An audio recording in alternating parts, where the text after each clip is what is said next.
All right. Hello, good evening. Welcome to another live episode of the O&G StrikeZone. Bryan Fulford, Marcus Green, Kelvin Rozier there at the bottom of the screen. It's a pleasure to be on with you, FAMU Lee. What's good, brothers? Marcus, I see you looking over your shoulder. No, I just saw something on the table. I was like, what is that on the table? It's not usually there. Got the beautiful background going on back there. Yeah, you know. Yeah, that's not usually there. So I'm like, oh, what is that? It's all good. It's all good. How we doing tonight, brothers? Marcus, Kelvin? I'm doing good. You know what? It's shockingly warm where I am. So I'm going to bask in this until it ends. What is warm in Delaware? What is that, like 40 degrees? It was like 60 degrees yesterday. What? Yeah, don't say there's no such thing as global warming. Anyway. Yeah.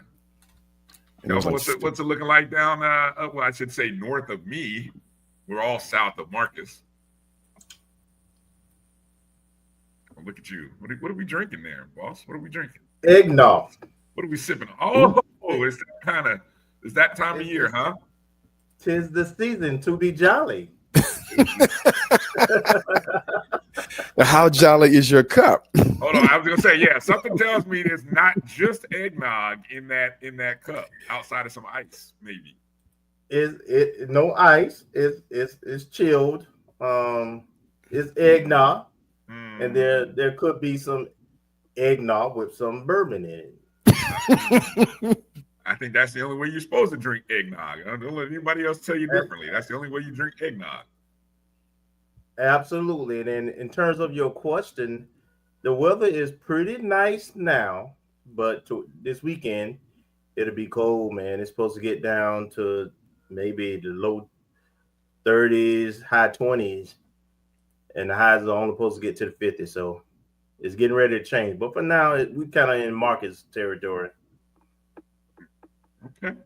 All right. Well, yeah, not too dissimilar from here. You know, we had a couple cold days and a couple warm days down here in Central Florida. So it is what it is. How's the weather in your neck of the woods, family? Those of you joining us on the chat rooms, we say hello to everybody that's watching us on the Jericho Broadcast Network's My JDN online page, or maybe our O&G StrikeZone YouTube page. We say hello and salute to you. The family watching us on Facebook as well. We say hello to everybody watching on the Black College Sports Network Facebook page or the O&G StrikeZone page. And hello to people watching on X and Instagram at O&G StrikeZone. Please make sure you're following us. And you would do us a solid if everybody would just be so kind and make sure you are sharing the show with your family. We are part of the Black College Sports Network, but this show in particular, talking all things about FAMU athletics and culture. So we need all of our Rattlers in the house. We need you to go ahead and share the show. Our numbers are too small for the kind of reach that we have, gentlemen. I think our numbers are way too low. So that means we need more people sharing. We need more y'all, in the chats, sharing the show, posting on your pages. I know you got at least 5 friends that haven't heard of the show. Just simply ask them, have you heard of the O&G StrikeZone? Be like, what? Yeah, you're missing out. Just let them know, people. We'd appreciate it. Well, we are coming up on the end of the 2024 calendar year, and it's a beautiful thing when you can close out the year with another championship coming from Atlanta back to Tallahassee. So we will talk about and celebrate the Marching 100th Band of the Year victory in Atlanta, Georgia this past weekend. over the defending Band of the Year champions, North Carolina A&T, golden marching blue and gold something. But anyway, I say that only because I couldn't think of it off the. I was no disrespect, no shade, even though blue and gold marching machine, I believe. Thank you, blue and gold marching machine. Thank you. I didn't want to get it incorrect, but it just kind of flowed out that way. But anyway, congratulations, Dr. Too many words. Too many words. See, congratulations to Dr. Shelby. See the 100 is easy. The 100, exactly. Marching 100. And coming up in hour 2, we're going to talk about the 100 and talking with Mr. Ralph John Paul, the assistant director of marching bands at Florida A&M University, who's over the lower brass section. So we will talk to him. He will get us, we'll get some behind the scenes, behind the curtain information about what went into this particular season and just sort of the intricacies of what you saw. And so hopefully, if you haven't seen the performance, I would encourage you all, you can, simply go to YouTube and make sure you're following the Marching 100. I know Marching 100 Paparazzi, who's also very big on YouTube, follower of the show. So, they've got some great footage as well. So you can see the show for yourself. So yeah, we represented for the SWAC, so the SWAC went up to Atlanta and got a deuce this year, picked up 2 victories representing the conference. And I'll tell you, gentlemen, I was in Atlanta working the game, and I got to tell you, it was nice having been there, done that, and gone through all the emotions of our championship a year ago. I could appreciate all that, the feelings and the good feelings that those folks had with winning their title.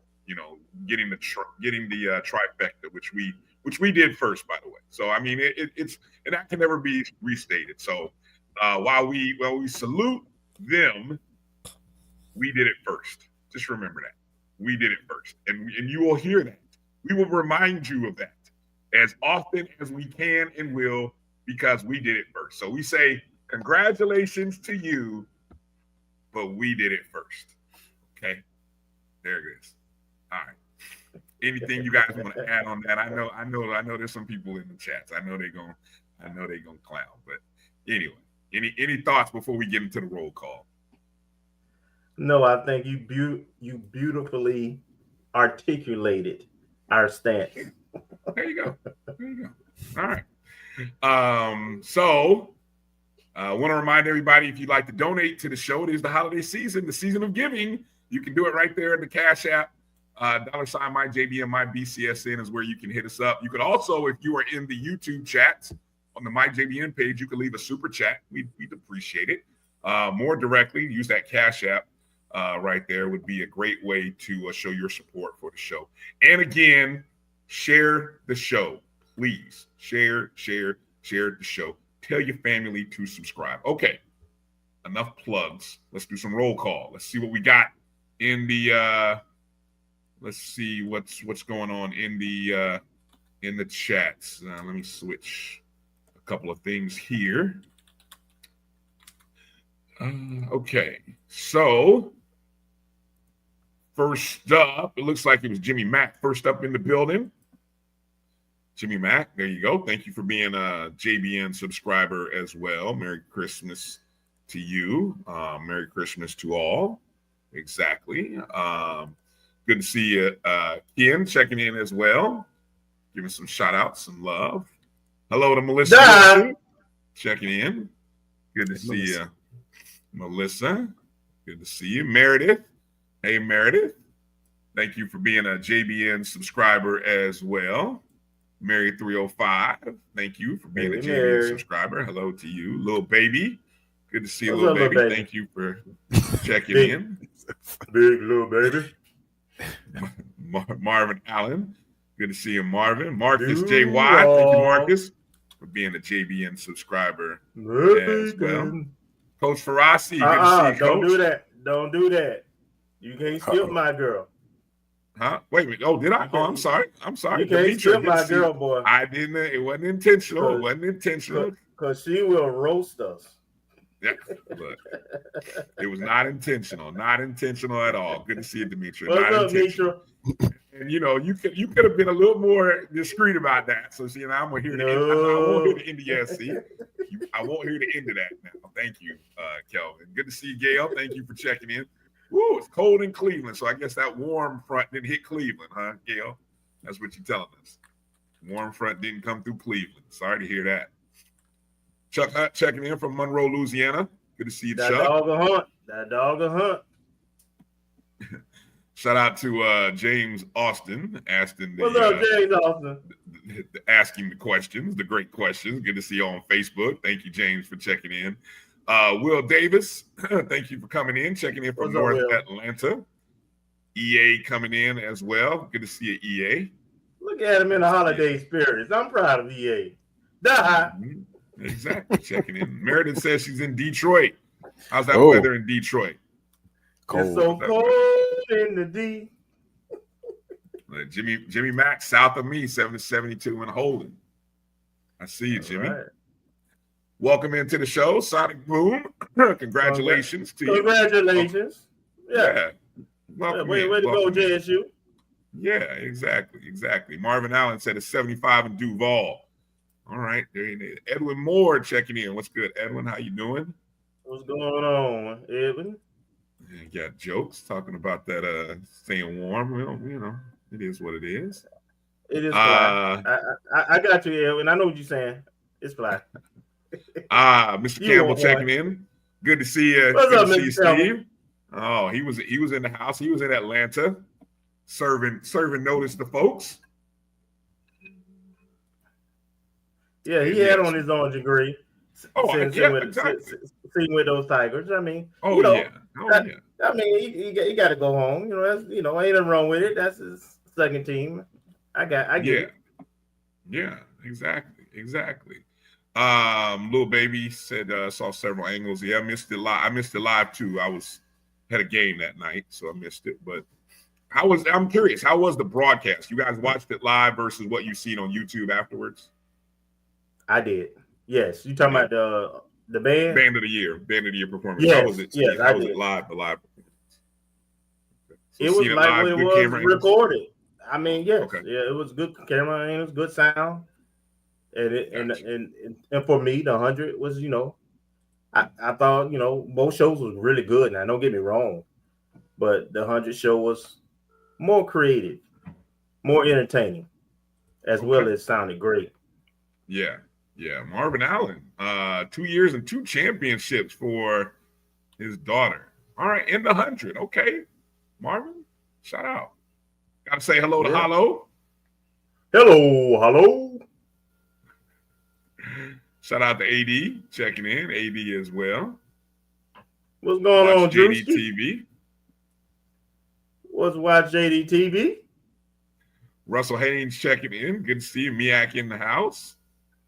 It's not even full of fed. Road Dog. You skipped Road Dog. Did I? I didn't see Road. Did I? Okay, Road. My bad. See? What throws me off sometimes is some of the color coding by people's names. I thought I had seen them. See, and then you get now see, that's what happens when see. I'm gonna just start turning this particular role over to someone else. Then I can stay free of the bullets. Alice McCullough checking in. Good to see you, Alice. What's up, Bull? What's up, Russell? All right, I think we are caught up. Chris Dukes. Yep. Chris Dukes coming in. Yeah, South Carolina. Yeah, South Carolina State did look bad. Russell Haynes. Yeah, that MEAC boy. Woo. Hey, you know what? The biggest takeaway I can say for the second year in a row, the SWAC team looked like a MEAC team. We look MEAC-ish. That performance. Don't say that. Well, look, we have. Well, I'm just saying that sounds too close. Give AD credit because AD coined the phrase MEAC-ish and for non-positive reasons. But in using the spirit of that word, remember we always talked about how the MEAC was the more physical conference, right? That was at least what we believed going in. And I think Coach Simmons always talked about building the team from inside the trenches. And that was the motto. And that's why we kind of felt like we had a chance when we got to the Celebration Bowl. Well, what do you know? Earlier in the week, Coach T.C. Taylor talked about something similar, talked about his experience and years in coaching in the MEAC and what that meant for he was going to build this team differently than his predecessor. And it turned out to be true. Yeah. So 2 years in a row. Yeah, see. I don't know. You haven't I don't owe you $1, Drew. You gotta make sure you get that copyright on it though. See. Yeah. So there you go. But again, for those who, what'd you say? No, go ahead. I was just gonna jump in since we were mentioning the game. Well, go ahead. I mean, I only just brought it up briefly. I didn't. There was a couple nuggets I was going to mention about the game, not necessarily the game, but I mean, go ahead. What you got, Joe? Well, a couple of things stood out. The better team won. There was no if, shoulda, coulda, wouldas. JSU dominated from start to finish. Looked like South Carolina State hadn't played in a while. They had a lot of players going down, whether it be cramps or injuries. But I mean, they had a lot of players the whole game going down. I didn't realize the quarterback didn't play the last game. Their quarterback, Phoenix, and that he had got injured 2 games before, so he hadn't played in like 5 weeks. Ooh, looked like it looked like it. But no, JSU totally dominated this game, and definitely was the best team in Black college football this year. Marcus, any thoughts, comments? No, I mean they showed improved, and hats off to them. Hats off to J-State. Yeah, I think a couple of talking points as I talked to people leaving, and I ran into a few Rattlers outside of the stadium.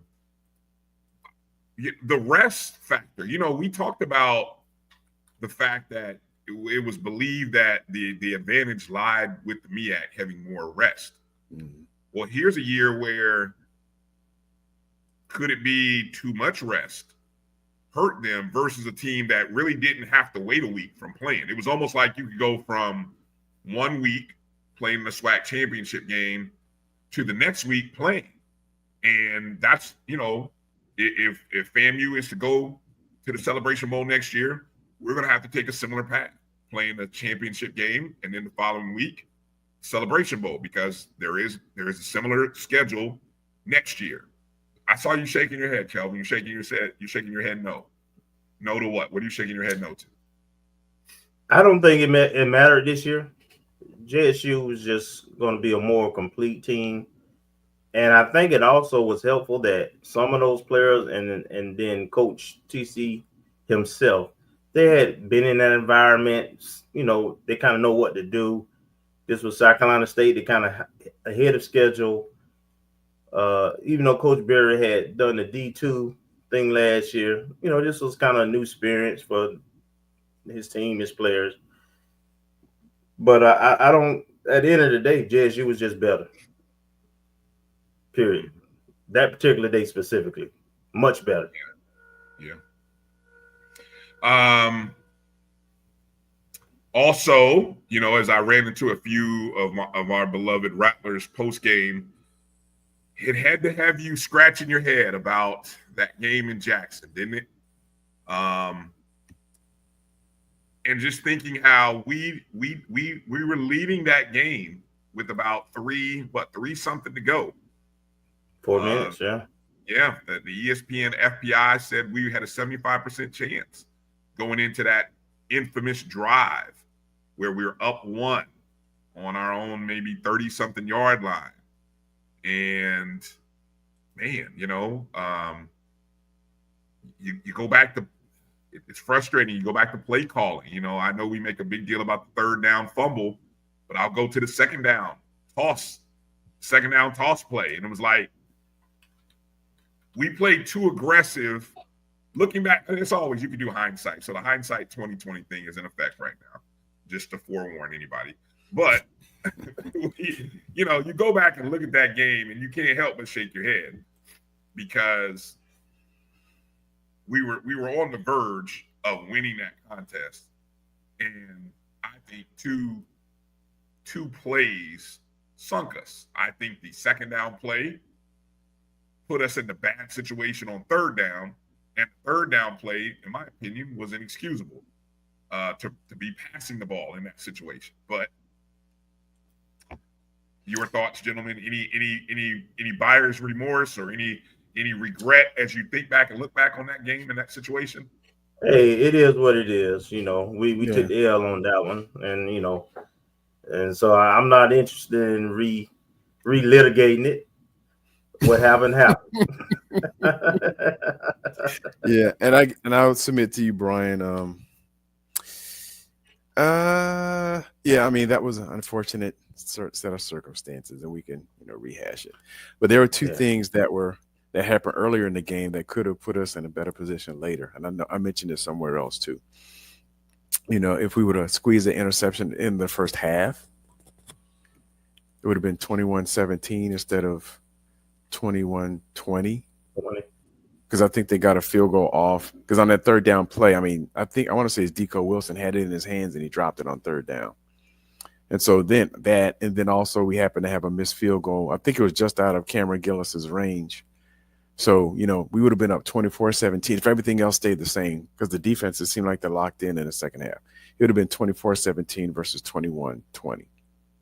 And then, whatever happens would have happened. But I don't know how much of a game changer it would have been to have a different score, but it wouldn't have been as tight. You at least had a touchdown margin versus a 1-point margin. Well, the key, just to repeat what really was the difference in that game. I know you talk about the last two plays, and of course, but the real thing was the 4 turnovers we generated and not scoring any touchdowns off them. That was the bottom line. Shout out to Dr. Lori in the building. Merry Christmas to you. What's up, Doc? Glad to see you. Hope all is well. A couple of interesting numbers and statistics following that game. The attendance of that game, 36,823. The lowest attended game post-COVID. Obviously, a lot was made of the 41,000 that our game had a year ago. This one, 36,823, a rematch between two teams where I think when the first time these two teams played 3 years ago, I think they drew close to 48,000. Any thoughts? Any thoughts on why this number was so low on the heels of a very lowly attended SWAC championship game in Jackson?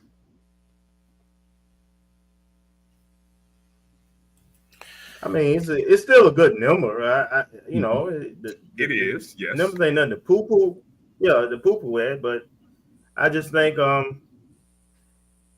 in this case the difference of 5,000 to 7,000 is, people got other things going on, and sometimes this time of year people can't commit, and you don't know who's participating to for the SWAC anyway until a week before, because we had a championship game. So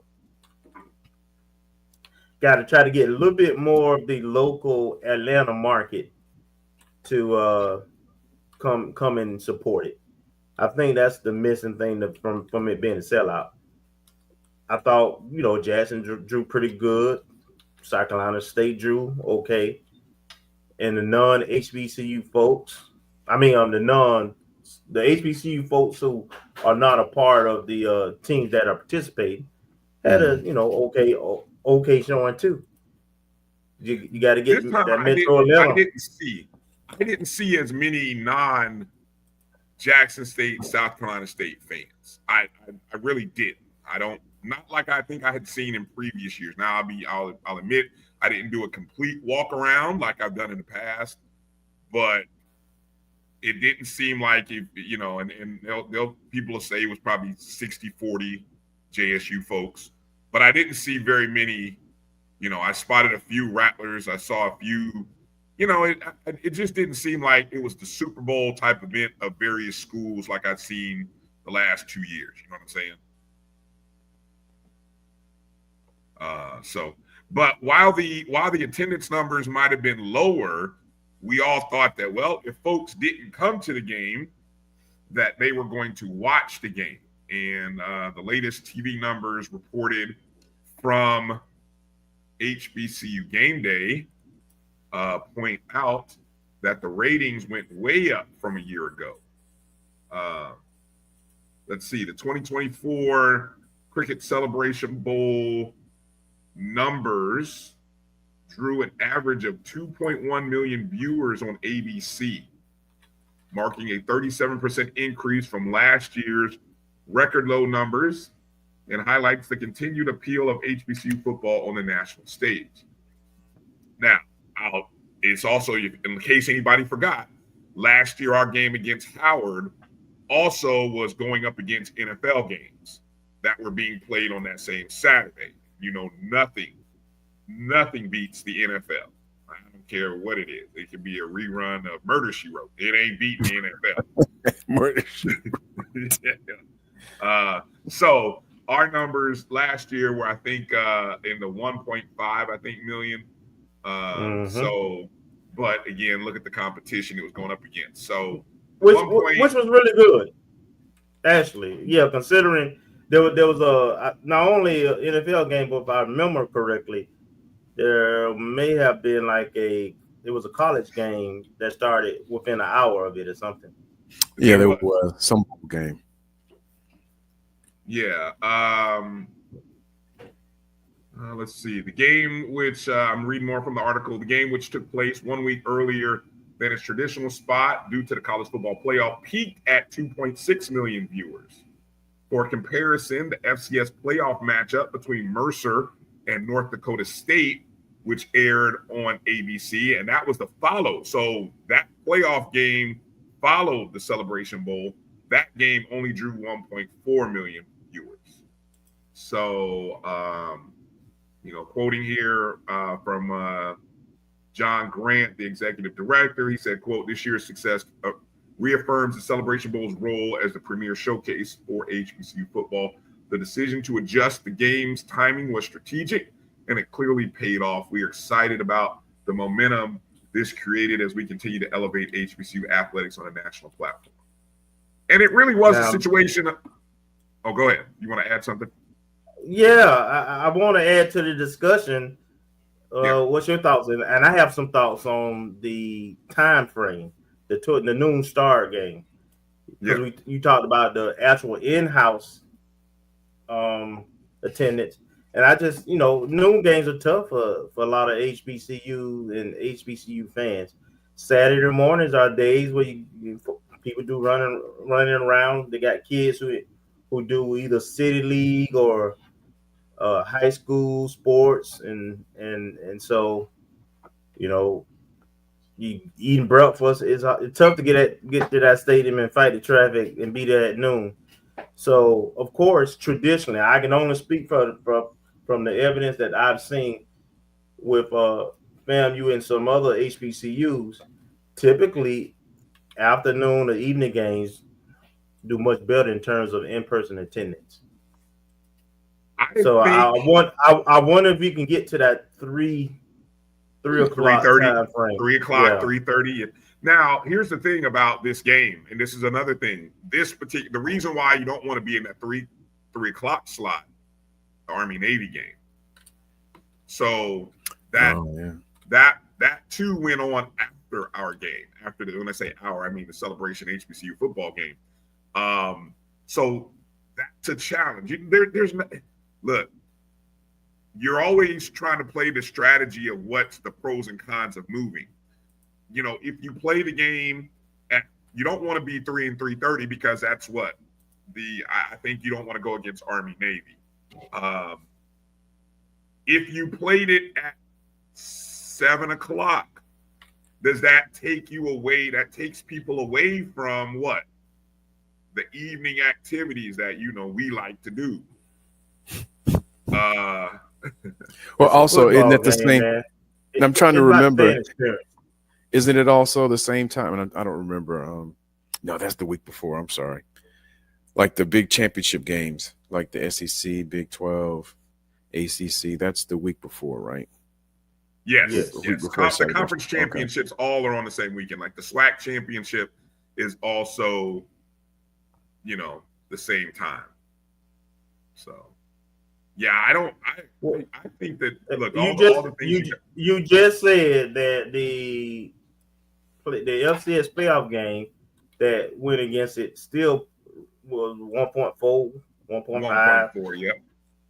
I don't think it's a significant shift in terms of TV ratings, personally, for the fan base that will watch the game, going against that particular game. The question is, and I don't know this definitively, but I would project that perhaps the attendance will max out more with the later start of the day, and the TV ratings will only be minimized, but don't know that. Okay. All right. We'll keep it, again, next season, a similar schedule, 12 week college football season. 12 game, you can play 12 games in the season at the FCS level. You also have to deal with the college football playoffs. It's an interesting marketplace. And I think establishing a time, and now I think, hasn't always been noon? I think all 9 seasons, all 9 years have been noon, right? First college bowl game of the calendar, right? Yes. I'm assuming I think even going back to, trying to think, maybe the last couple of Heritage Bowls were at 12 noon. Trying to remember before they had that hiatus. Well, hey, like I said, I think it's it's not that I'm advocating for. You gotta remember now, when it first started, we weren't competing against NFL games, and it was actually the first bowl game when the Celebration Bowl first started. Right. So they didn't have to get pigeonholed into that noon time slot. Correct. All right, let's take a quick break. Come back. Talk a little bit about the Band of the Year competition. Again, celebrating the Marching 100's victory over the North Carolina A&T Blue and Gold Marching Machine. Did I say it right this time? Yes. Okay. Yeah. Okay. Good. Okay. I wasn't sure. You could tell by the way I said that. And then also a FAMU and MEAC Hall of Famer got the call, and he's going to camp. About time. So we'll talk about the latest Black College Football Hall of Famer to have worn the FAMU jersey. We'll talk about him and that announcement on the other side of this break. Hit the thumbs up and the like button. You're watching the O&G StrikeZone right here on the Black College Sports Network. We'll be back in just a moment. HBCU football fans, this year's Cricket Celebration Bowl has a new date. A champion will rise at Mercedes-Benz Stadium on December 14th as the MEAC and SWAC champions meet once again. Join us in Atlanta for championship football, interactive fan experiences, and iconic marching bands. It's an HBCU family reunion that you don't want to miss. See who will be crowned the next HBCU national champion. For event and ticket information, visit the Celebration Bowl. Looking for the ultimate cultural experience of 2025? The Zora Outdoor Festival of the Arts is where you need to be. From January 31st to February 2nd, Eatonville, Florida will come alive with incredible live performances from the Levert Experience and the Bar Cave. Immerse yourself in interactive art. Shop from over 80 vendors. Take a journey through history with a new virtual tour app and enjoy family-friendly STEM activities. Plus, don't miss the unforgettable R&B tribute to the legends, honoring talents such as Whitney Houston, Marvin Gaye, and Luther Vandross. This is more than a festival. It's a celebration of Eatonville's rich cultural heritage. Visit zorafestival.org for tickets.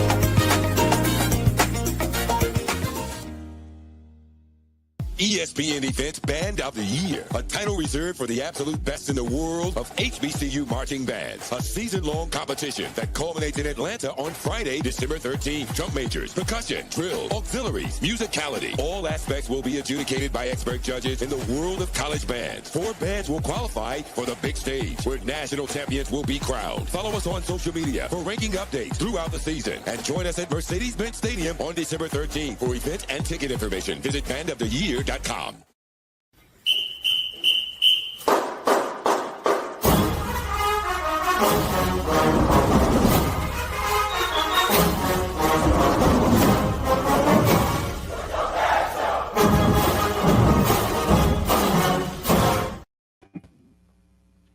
All right, Bryan, Kelvin, Marcus here. Welcome back to the O&G StrikeZone.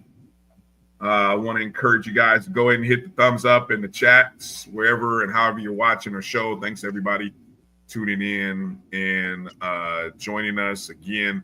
Coming up in hour number 2, we'll be talking with Ralph John Paul, the Assistant Director of Marching Bands at Florida A&M over the lower brass section.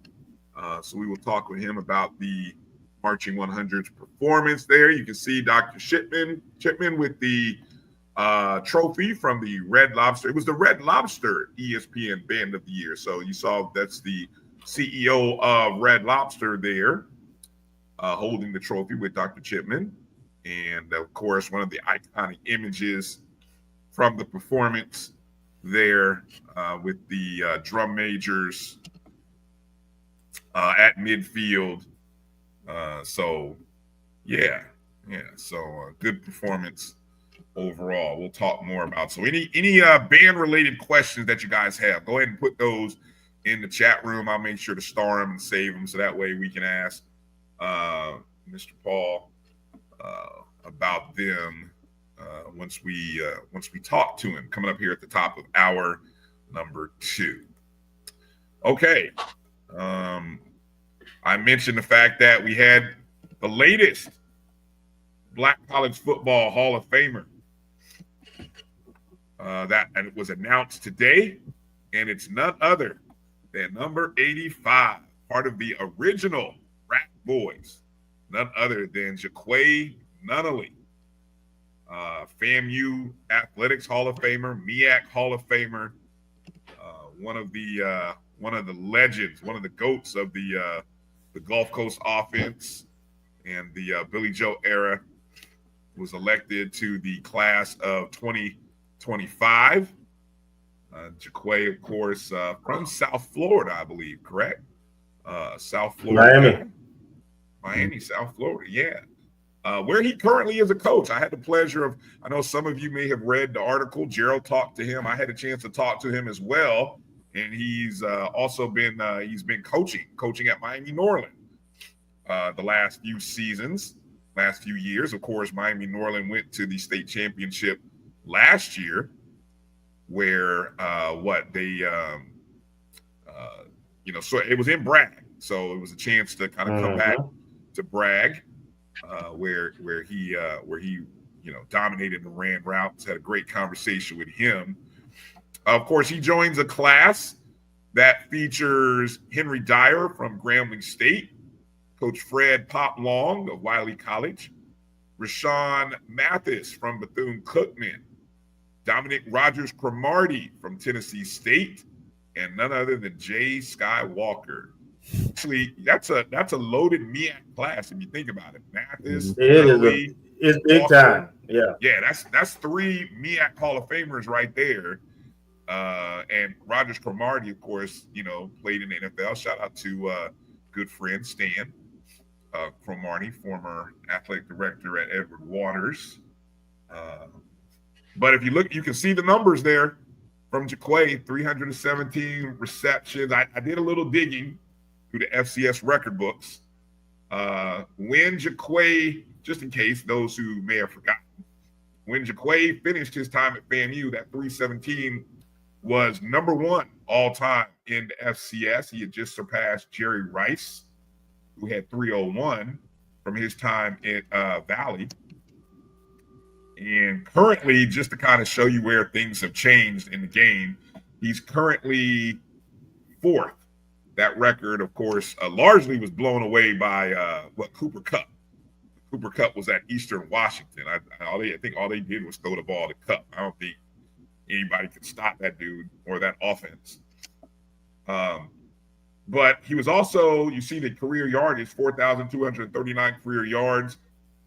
At the time when he finished up in 2000, he was number 2 behind Jerry Rice. He's currently 7th now. The career touchdowns, he has 38 career touchdowns. At the time when he finished up, that was tied for 5th most. Now it's 20th. Just show you where the game has grown over the last 24 years. Mm-hmm. And I did note, of course, that he joined the FAMU Hall of Fame in 2009, the MEAC Hall of Fame in 2010. Now, a lot of people may say, why did it take so long for him to get into the Black College Football Hall of Fame? Well, people have to remember, Black College Football Hall of Fame did not really come into existence until 2010, right? So this is actually the 16th class that has come into the Black College Football Hall of Fame. So this is class number 16 that he is a part of. So you got to think of all the years of heritage and decades of players, you know. So that's why it took, 14 years since he became part of the MEAC Hall of Fame for him joining. Now, we will say Jaquay is the 7th FAMU football player to be inducted into the Black College Football Hall of Fame. He's the 2nd FAMU wide receiver behind Bob Hayes. Bob Hayes. Bob Hayes, right? Who was a part of the 2nd class. He was a part of the 2011 class, which was the 2nd class to go into the Black College Football Hall of Fame. And just among wide receivers, I found this pretty interesting. He is now the 14th wide receiver to go into the Black College Football Hall of Fame, the 14th. So, yeah. You know, I have to say, I think he's probably one of the most underrated all-time greats. For sure. There is, because when he broke those records and when he was a 4-year starter, even though his freshman year, he really didn't play until like 5th game of the season or something like that. Yes. But when you talk about dominance from the time he stepped on the field to the time he left, I mean, the Gulf Coast offense is known because of Jaquay Nunley. You talk about the numbers he was at when he left football, when he graduated and left FAMU in 2000. He owned almost all the records. I think he had the most catches in an individual game, which was later surprisingly passed by another Rattler later on, Charlie Allen. I think against Southern, some ridiculous number like 19 maybe passes or something. Yeah. So here's one record he still holds. And I don't know if this will ever get broken. As crazy as it sounds in this day of college football, he still holds the record for most yards gained by a freshman, 284, against North Carolina A&T, October 11th, 1997. That was 13 his catches. First game. His first game he started. 284. Yeah. 13 catches, 284. Hello, everybody. I'm here. It's over with. That's a hell of a start. That is a hell of a start. Oh, by the way, watch JD TV. Yes, he was a running back at FAMU. Bob Hayes. He was asking about Bob Hayes. Mm. Yeah, he was in the What, backfield. FAMU, he was a running back. We didn't really throw the ball much Yeah, that was a back in those days. Yeah. Yeah, no, I was in talking to Jaquay, Jaquay is very and this was even the case in college. He's not a me guy. Whatever you think of receivers these days, that he was the 180 of that, very, very subdued. It's funny, in talking to him, he shared a story that when he got the call from Doug Williams about getting into when he was selected, right? He didn't quite put it all together that Doug Williams was actually calling him to tell him that he was in the Hall of Fame, because I think he shared with me that a family, I think he said a cousin or a friend had told him just a day or two earlier that he was actually nominated or in the finalist group, right? So he thought Doug Williams was calling him to tell him that he was a finalist. And he was kind of like, oh, okay, well, thank you, sir. And it's kind of like nonchalant about it, right? So it wasn't until after the fact that he realized, wait a minute, you mean I'm actually in it? Because he's like, he even thought he was already in it. He was like, oh, I'm not already in it? It was like, yeah, no, not quite. So I think he even shared the fact that his son, when he told his son, he said his son's like 7, he told his son, and his son was even like, Dad, you're not already in it? What took so long? It's like, well, again, this Black College Football Hall of Fame only started in 2010. This is the 16th class. So it took a minute. You got legends that have been years. There are probably still a lot of legends who aren't in yet. But, eventually, he did get in. And so we'll celebrate that. I think the ceremony is in June. And so that's another thing that, Jaquay is so not even about, it's like he appreciates all the awards. I think there's a quote in the article that Gerald did where he talked about none of this, obviously this is really more about those other guys, that offense, the other guys that he was in this offense with. You think about some of the other receivers that, he shared the spotlight with, Caden Lamb, Bendros. Bendros. I can't think. I don't have my article. The Robert, the other receiver who just recently passed. I think he was a little bit before, but I think he Well, he played with Robert, didn't he? Or was Robert at the end of those senior years? I think he was at the end. But you also, I can't pronounce his name. Quaim. Yeah. From Atlanta, the speed guy. Yeah, I can't pronounce his name, but put it like this: the original Rack boys, and I think Jaquay said he gets more people when they tried to do the whole Rack Boys 2.0 thing, and he got more people calling him about that, talking about, those guys ain't Rack 2.0. People would call him up talking about, man, y'all scored 50, a game. This team can barely score 30. And they, that's what people were telling him. He was just like, man, look, leave them guys alone. Let them do what they do. And it was funny. The one thing he did say, he was like, look, it was a different era back then. I mean, FAMU would run the ball once they got 30 points up on the board. That's when FAMU started running the ball, right? But it wasn't no run. It wasn't no mix of run and pass. It was like, no, we're passing. And then once we get about 30, 35 points, then we start beating you up with the run.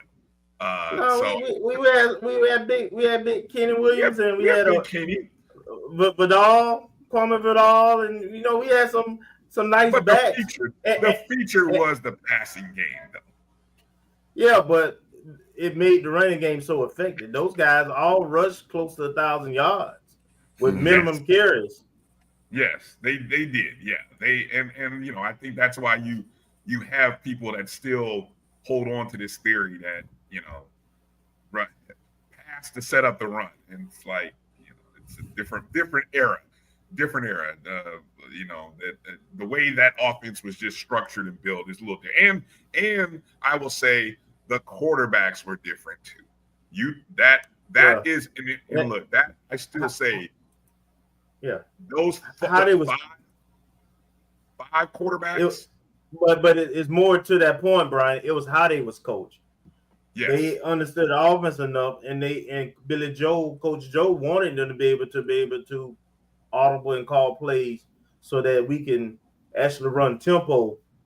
And so they had their key reads, and they could call the plays from the line. So I would love to see that, because I thought that was so important. And basically, from all the discussions I've had, it was based on how many guys was in the box. Yeah. If you had 6 or less in the box, we were gonna run at it. And as soon as you put an extra guy in the box, we're gonna go, and we could attack every area, right? We had a speed guy, we could attack you over the top. We had Jacquay, who mostly, played in the slot or did the underneath routes. Now, when he caught it, he was hard. Even though he wasn't a burner, he was hard to tackle. So we had, that's where Rat came from, because those all 4 of those guys, once they caught the ball, they were more dangerous with the ball than without it. So it was a beautiful thing to see. It was. And yes, Robert Wilson. I couldn't think of Robert's last name. Yes, thank you, Melissa. Robert Wilson. I think Jaquay had mentioned those were the guys. I think Robert might have mentored those guys, though. I think they might have got Robert, 1 year with him, but right, he was like Robert. Robert was a senior, if I'm not mistaken. Right. Robert was a senior. Right.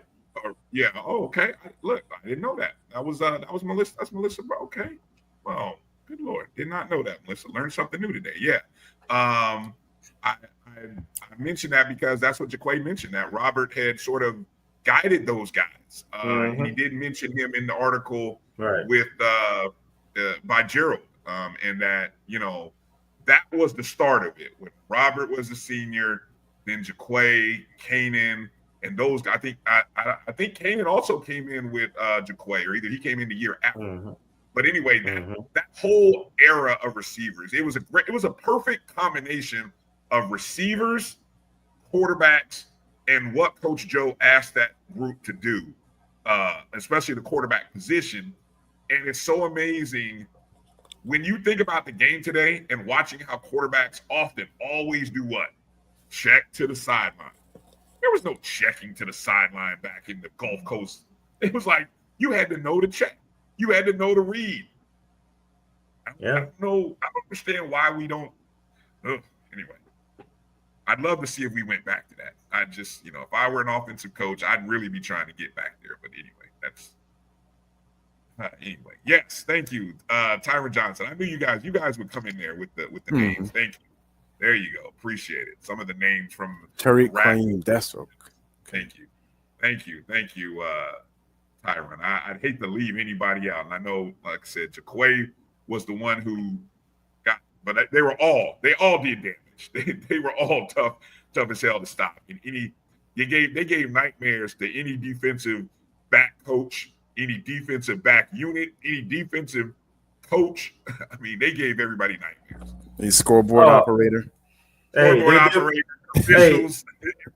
They were dangerous. All of them were dangerous and had their own style and skill set. And the other thing that is interesting for me about this group is they kind of came up together, right? Yes. All of them played at least 2 years together. I think the core of them played 3 to 4 years together.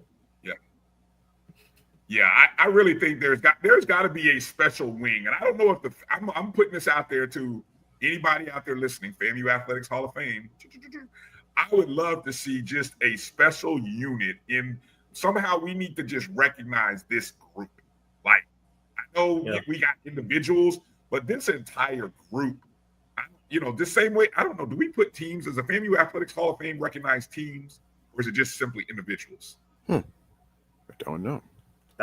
I think I remember someone saying they having that discussion. They want to because there's some teams that have individuals from a stat standpoint don't have the, the standards that would qualify you for the Hall, but what they did as a team does. So I know that was discussed. That Marvin, I think, Green. Marvin, yes, I do remember that when we had Marvin on recently. He did mention. Well, I'm gonna tell you what, Marvin, if you're listening, this team of receivers, the Rat Boys, they gotta find their way into the Athletics Hall of Fame. I don't know if they're the first team. I don't, it's probably controversial to even make them the first team, but if there's a team, this team of receivers deserves to go into the Hall of Fame as its group, because man, what they did in that 5 to 6 year window was impressive as hell. And I'd put this group up against any group of wide receivers. I don't know. We can go through the history of college football, and I don't know if there's a more synonymous group of wide receivers that is more well known than the Rat Boys from the Gulf Coast offense in this late '90s Billy Joe era. And we can retire the Rat Boys, by the way. I just want to throw that in there. Let's just retire that altogether. I don't want to hear nothing about 2.5, 3.0. Just retire it, please. We tried it with 2.0. It was nice. You sound like an old head. That's right. Get off my lawn. Get off my lawn. No more Rat Boys. We retired the Dark Cloud. Let's move on to something new. Whatever you want to come up with, but it is what it is, right? and yeah. So, all right. So again, that announcement will be coming out here a little bit later. So, all right. Let's take a quick break. We got our guest coming up here shortly, running a bit behind schedule. So we'll come back in just a moment. Make sure you stick in there. Get those band questions in. You guys have some interesting band questions or thoughts for Mr. Ralph Jean-Paul, the Assistant Director of Marching Bands for the Marching 100. Get those questions in the chats, and I'll go ahead and star them, and we can get some of those asked. You're watching the O&G Strike Zone right here on the Black College Sports Network. We'll be back in just a moment. Looking for the ultimate cultural experience of 2025? The Zora Outdoor Festival of the Arts is where you need to be.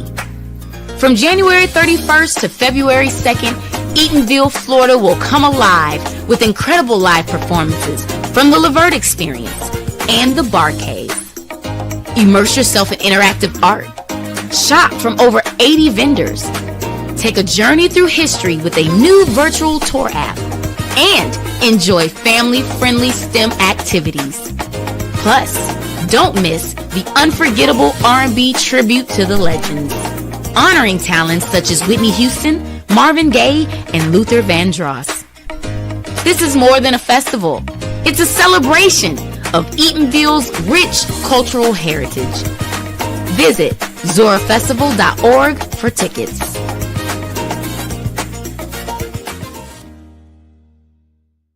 HBCU football fans, this year's Cricket Celebration Bowl has a new date. A champion will rise at Mercedes-Benz Stadium on December 14th as the MEAC and SWAC champions meet once again. Join us in Atlanta for championship football, interactive fan experiences, and iconic marching bands. It's an HBCU family reunion that you don't want to miss. See who will be crowned the next HBCU national champion. For event and ticket information, visit thecelebrationbowl.com. When it comes to professional learning, teachers deserve better. From the leader in online learning, Stride brings you the Stride Professional Development Center, an on-demand library of mobile-friendly courses that gives teachers choice and flexibility, allowing them to learn anytime and anywhere. Our dynamic courses provide bite-sized learning and help educators advance their knowledge while also gaining professional development hours. It's time you take charge of your learning. Visit us today to get started.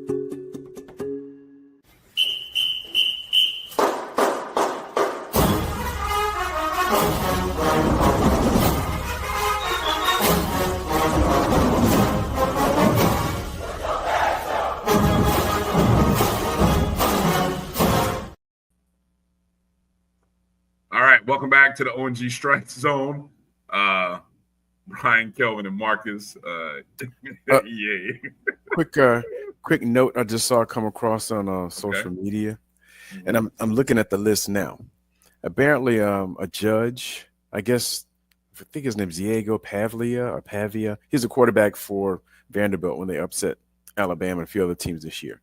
Basically, I think the judge ruled an injunction that JUCO players, the years they play, does not count against their eligibility. What? Yeah, it literally just came down a few minutes ago. So I don't know if that's an injunction or like a ruling, and I don't know all the legal terms and everything, but I'm just looking at our roster of who we signed last year, if we had any junior college players that might get back years of eligibility. But the other thing is, what kind of curveball is that going to throw into the portal and recruiting strategies? So are you telling me that now you can go to JUCO? So now JUCO serves as sort of almost like a prep school buffer. Yep, I just sent it to you. And wow. Well, you know, JUCOs aren't legislated by the NCAA. Mm-hmm. So I can see the angle at why the argument could get an injunction. Now I'm pretty sure there'll probably be an appeal, and I don't know if it'll stand, but yeah, that we already got people with 9 years with COVID playing, so very interesting. Yeah, once again, now you look at it in terms of roster retention, who jumps in the portal. Now there's even more competition in the portal, and now you have I'm gonna tell you what, more years to deal with in terms of roster management. I tell you what, really, would be a challenge. Now that rosters have quote unquote been limited at the FBS level, and those 30, 35 guys extra that they were carrying, they'll just stick them in the JUCO for 2 years now. That's what's gonna happen if this ruling stands. They're just gonna stash them at the JUCO. Hey, you go to JUCO 2 years, then we'll give you a full ride after 2 years.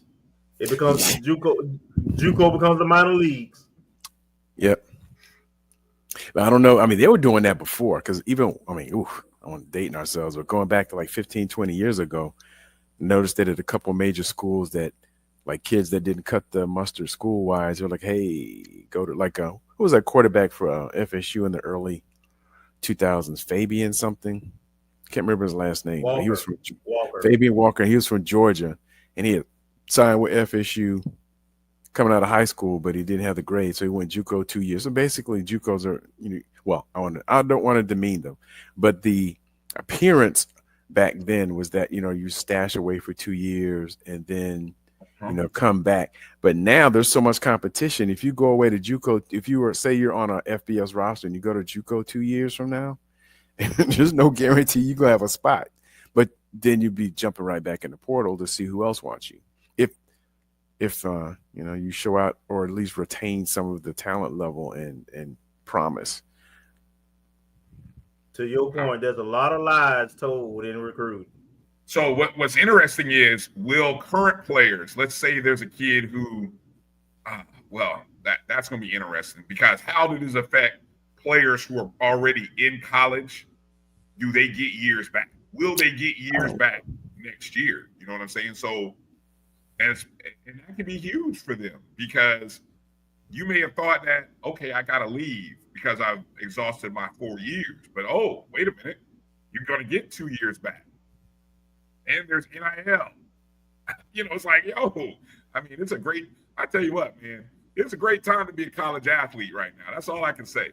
It's a great time to be a college athlete. Yeah, Terrence, now see, this is an interesting question. Like, that's a good point. Who knows? Mm-hmm. Yeah. That's a good point. Yeah. All right, coming up here in just a second, I think we've got our guest. He's trying to get his connection and everything ready. Ralph John Paul, the assistant director of marching bands over the baritones and sousaphones. I think we've got him. I'm gonna go to bring in our guest, who I think is ready. I'm seeing him sort of in the background. Let's try to bring in our guest here. Ladies and gentlemen, let's get ready to recognize another champion representing the Marching 100. The director of sousaphones for the Marching 100, none other than Ralph John Paul. Sir, how you doing? Hey, what's going on, Bryan? What's going on, Kelvin? Marcus? What's going on, man? Doing good, man. All right, and yourself? All right. Hey, can't call it. In this frigid air in Chicago. Yeah, we at this Midwest clinic. Yeah. Oh, we yeah. never stop moving. It's cold up there. It's cold up there. Cold is an understatement. Yeah.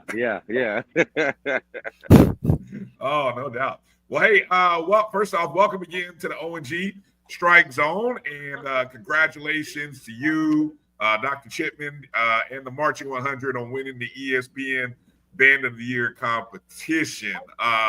Thanks for coming on the show. Let's kind of start there with that. We'll kind of get into talking about your role and other questions. But what's the experience? What was the experience like in the days leading up to, once the announcement was made that, the Marching 100 would be one of the two finalists, to everything that went into the performance? Talk a little bit about that experience, if you would.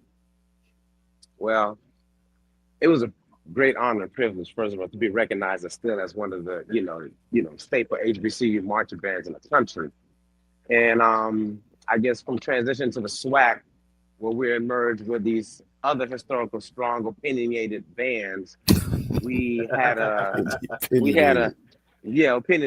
Yeah, it's clearly how I said it, that we got a chance to, reestablish our, what we believe in terms of our stature, our innovation, our musicianship, just a fundamental practice that we do here.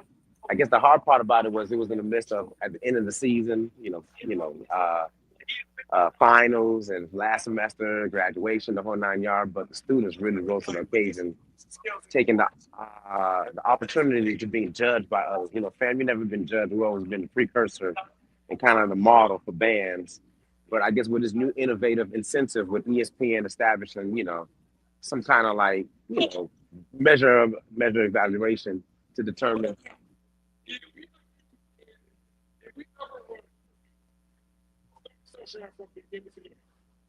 No, I'm sorry. I'm in the music world. I apologize. About that. That's all right. Handle business. We appreciate you taking time. Yeah, so all that to say, yeah, it was a different platform in terms of being judged and being set to certain criteria that maybe we don't always incorporate in our shows, but the students rose to the occasion, and we took the challenge. Students took the challenge, and we rose to the occasion. And the naysayers and the non-believers, or the people that just like what they like, it's fine, it's cool. But I think we went and established us as being still the staple marching band music organization in America. Yeah.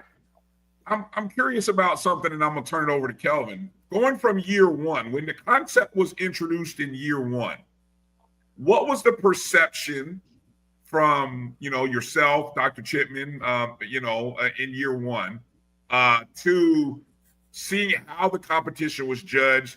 And were changes made within routines and performances to actually be considered in year two and actually get to where we got to?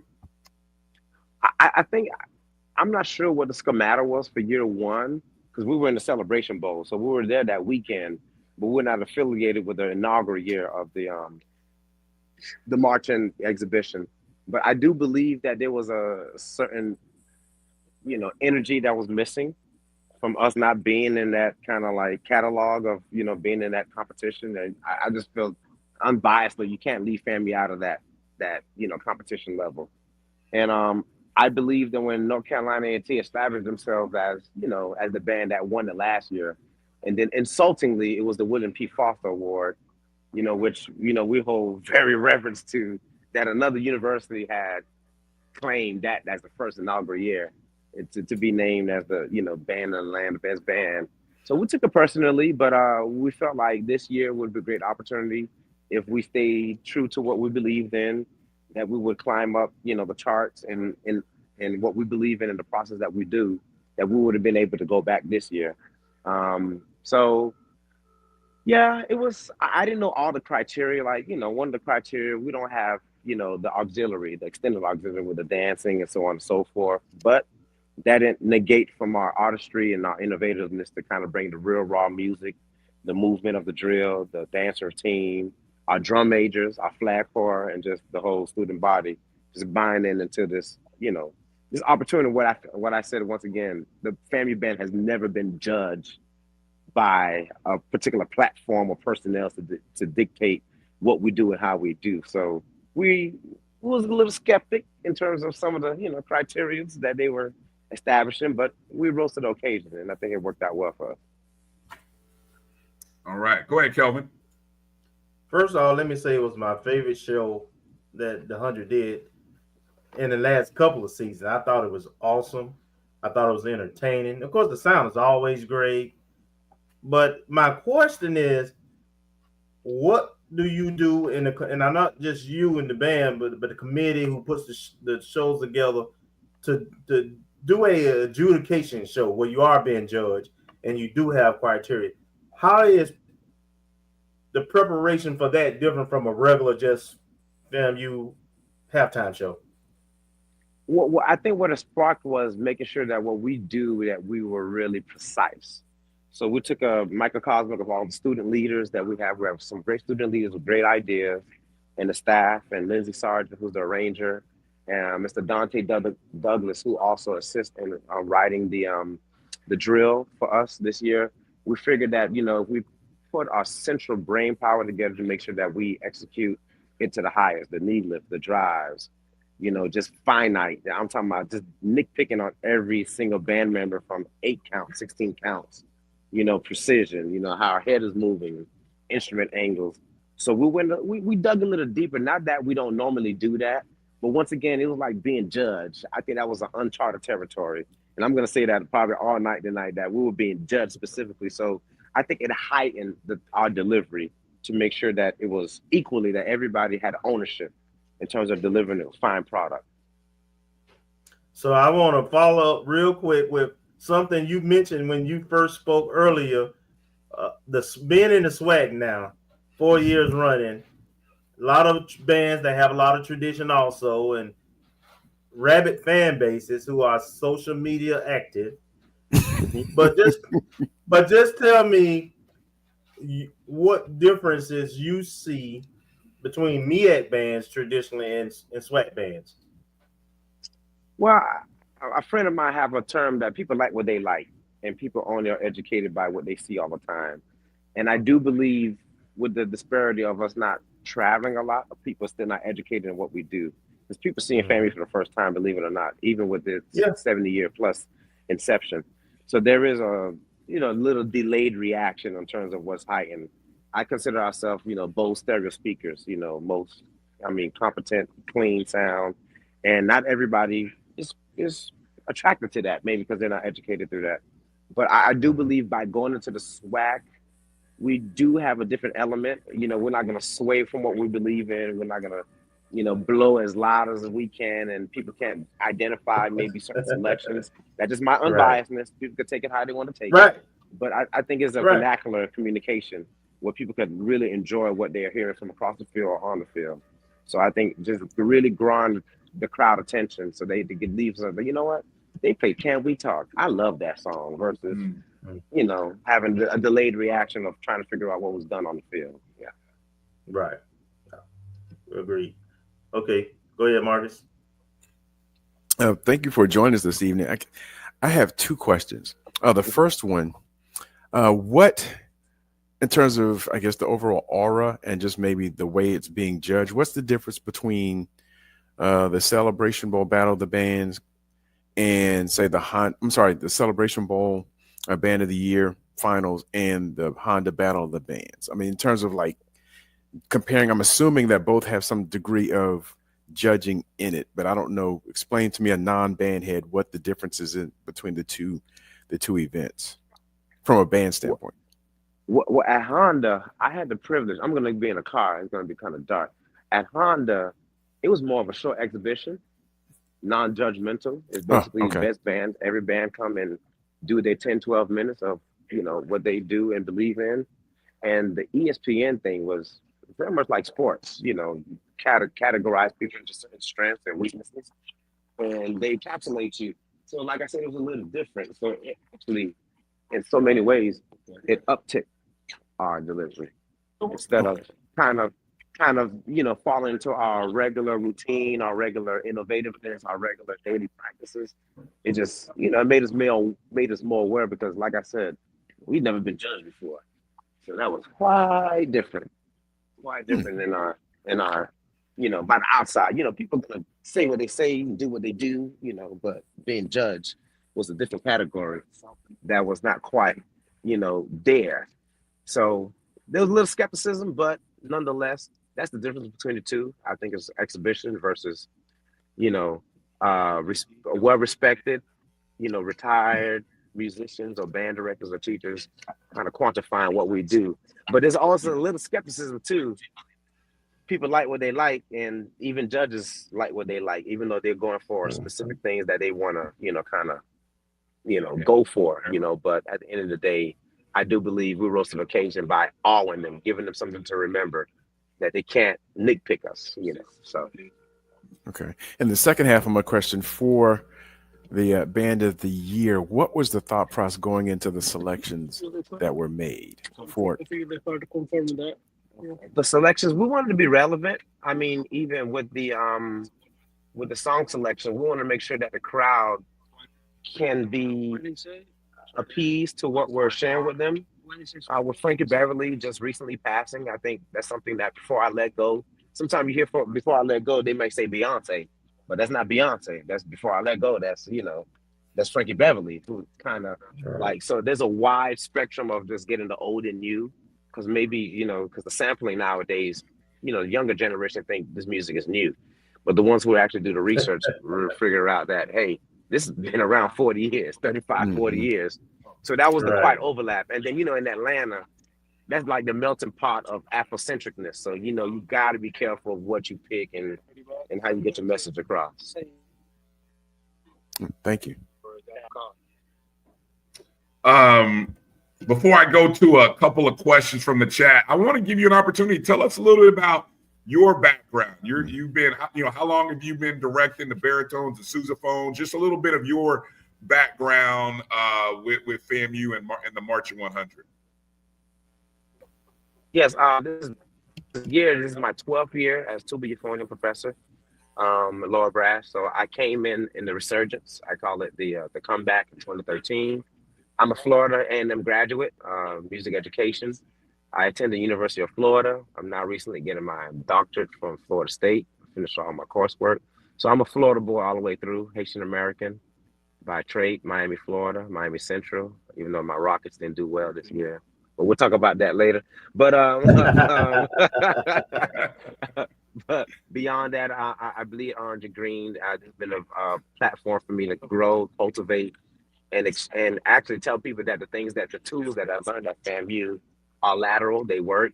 I believe in it from the pioneers that came before me, and just taking that mantle and just giving it back. So it's been intriguing. I started off with a small studio of 4 students. Now we have about 18 to 22 majors in the tuba euphonium diaspora. So, it's been good. And Dr. Chimman has been a big catalyst, as my other colleagues who are my former professors that, played a pivotal part in my growth. So it's been good. It's like being home, but, you still got to learn the rules of engagement, of growing and getting better. So great, good being a FAMUan.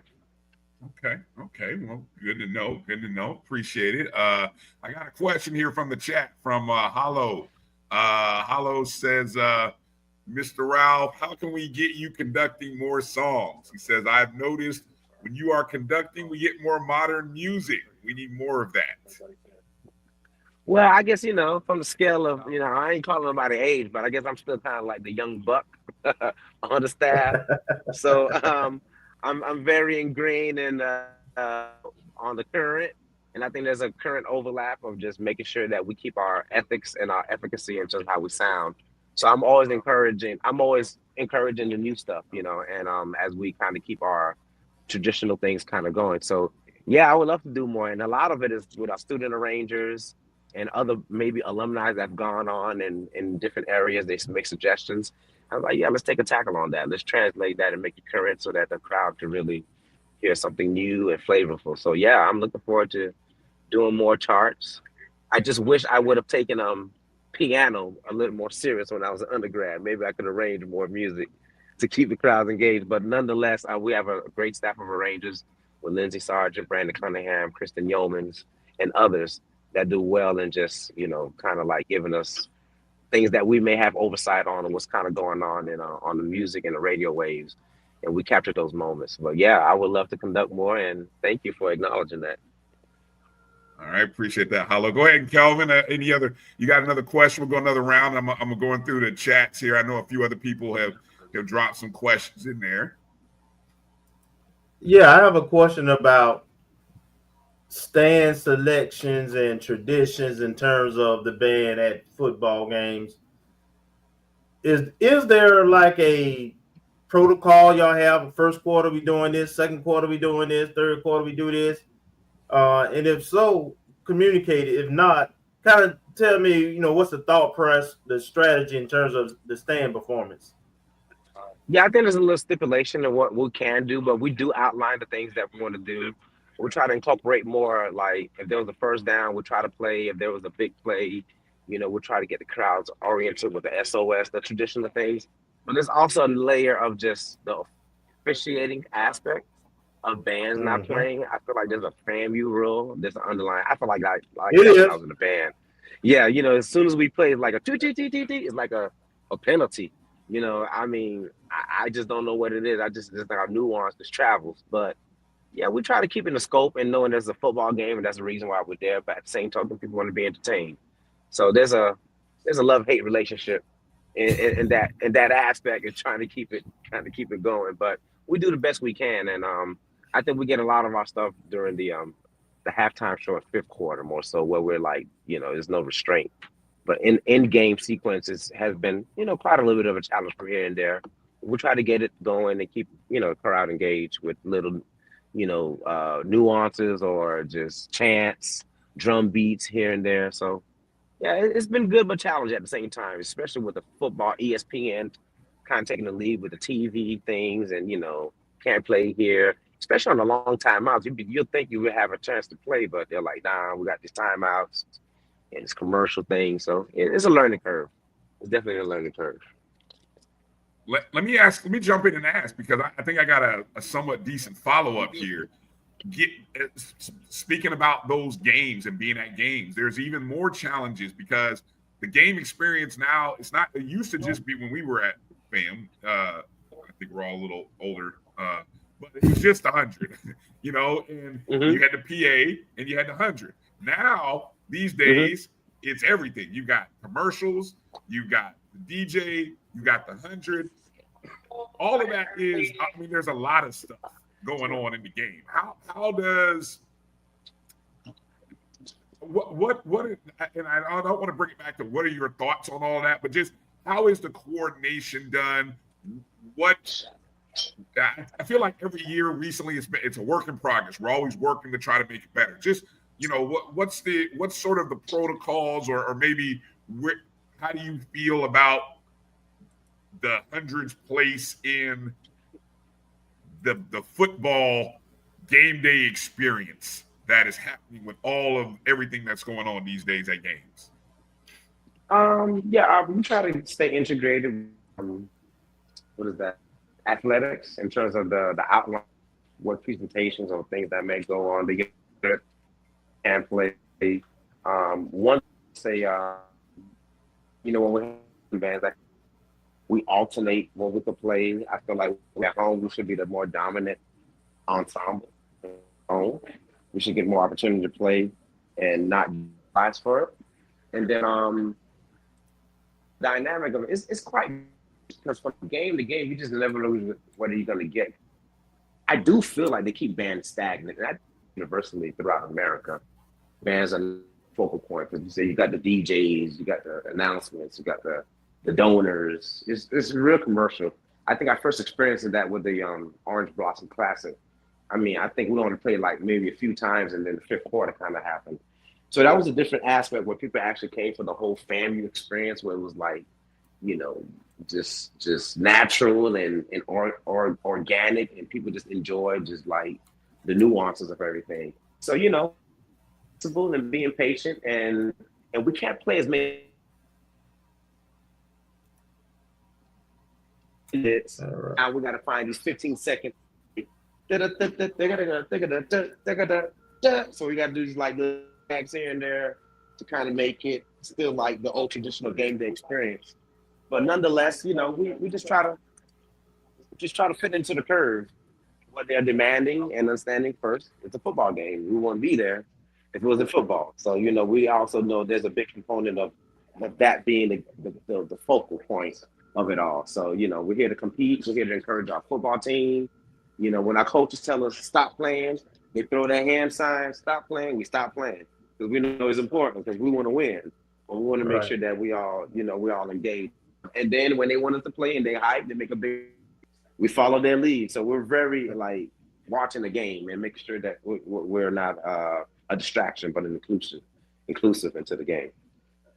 Gotcha. Marcus, I want to give you a chance, but I got another question. So Marcus, if you got a question, or I can go to the chat. Go to the chat, because you took my question. Oh, I'm sorry. All right, like mine stay. All right, so Melissa Wilson asked a question. She asked, how do you select the music and routines for performances? And she throws in, with a throwback routine like the iconic one against Southern in 2000 be considered? Now, see, she got me thinking. I got to go back and watch some film and figure that one out. But that's the heartbeat. Okay. I start with the 2000. I guess it's coming up to the 25th year anniversary for 2000. The incoming class of 2000, the freshman or the graduate of 2000. I would say we try to go as far back as we can, because we understand we're in the last 25 years, 30 years of just like some great innovative things, and music is very noticeable. So we do recycle from time to time, and the music and routines are usually what's kind of going hot. You know, I'm not a big TikTok user. I don't have TikTok on my phone, but students love TikTok, and they have these short little, you know, things that's been created that goes viral for like 2-3 days, and then something else happens. So the idea is to really capture some of those TikTok moments and bring them to life, which our students are great at doing. And they tell us, hey, we should try this or try this. And, you know, sometimes it's hit and miss. You know, sometimes like, oh, that was last week TikTok. I'm like, well, I just said it 3 days ago. How's it hold already? So we try to keep it as how you say, today as possible, without, you know, losing the crowd. But then we also think about the other crowd that's not really integrated into the TikTok, and they get the message and what we're delivering. So, you know, it's a love and hate relationship, I say. You know, you got to figure it out. All right. Let me see what else I got here. I think you may have gotten that. I know Marvin asked about the process for selecting dance and music to perform. We kind of went through that. Kenya said thank you for the send off at the Band of the Year. It had that brag feel to it. Was that the performance and the send off at the end? Was that one of those staples that we just had to send it? We had to end the performance that way, correct? Yeah, that was totally purposeful. We went with the idea of giving the things that most crowd won't see. You know, you'll see the bring it off at homecoming. You maybe see the bring off at home games, but not necessarily on the road. So we felt like we would do ourselves right and justice by giving samples of what we do. Not too much of it, but enough where people could regurgitate and get it. So that exit at the end was a shorter version of what we would normally do. And it worked well with the flow of the show, because we want the show to be continuous, clean, concise, and I think we achieved that by doing that.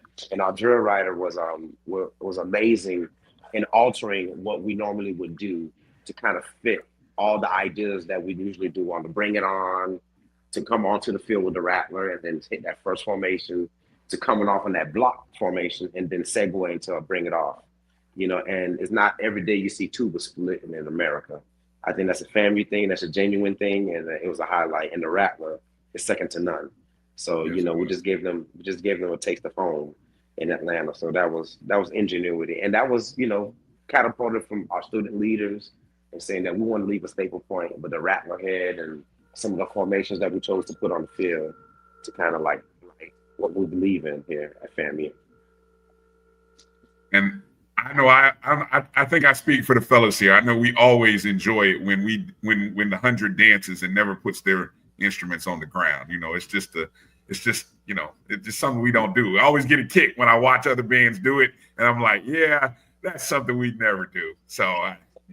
And you know what, coincidentally, I used to say that when we was watching other bands perform, was like, oh man, we're gonna get him, we're gonna kill him, because nobody dancing and playing.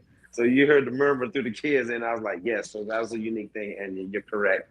Just that flavor that we do, not putting the instruments down, you know, to each his own. People like what they like, but I think that was the turning point for us, that we keep that energy going with the playing and dancing. Yeah.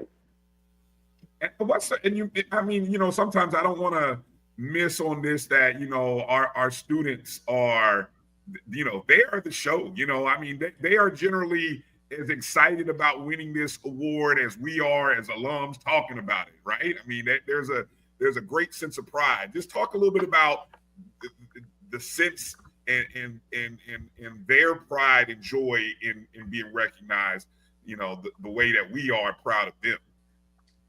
Yeah, once again, uncharted territory.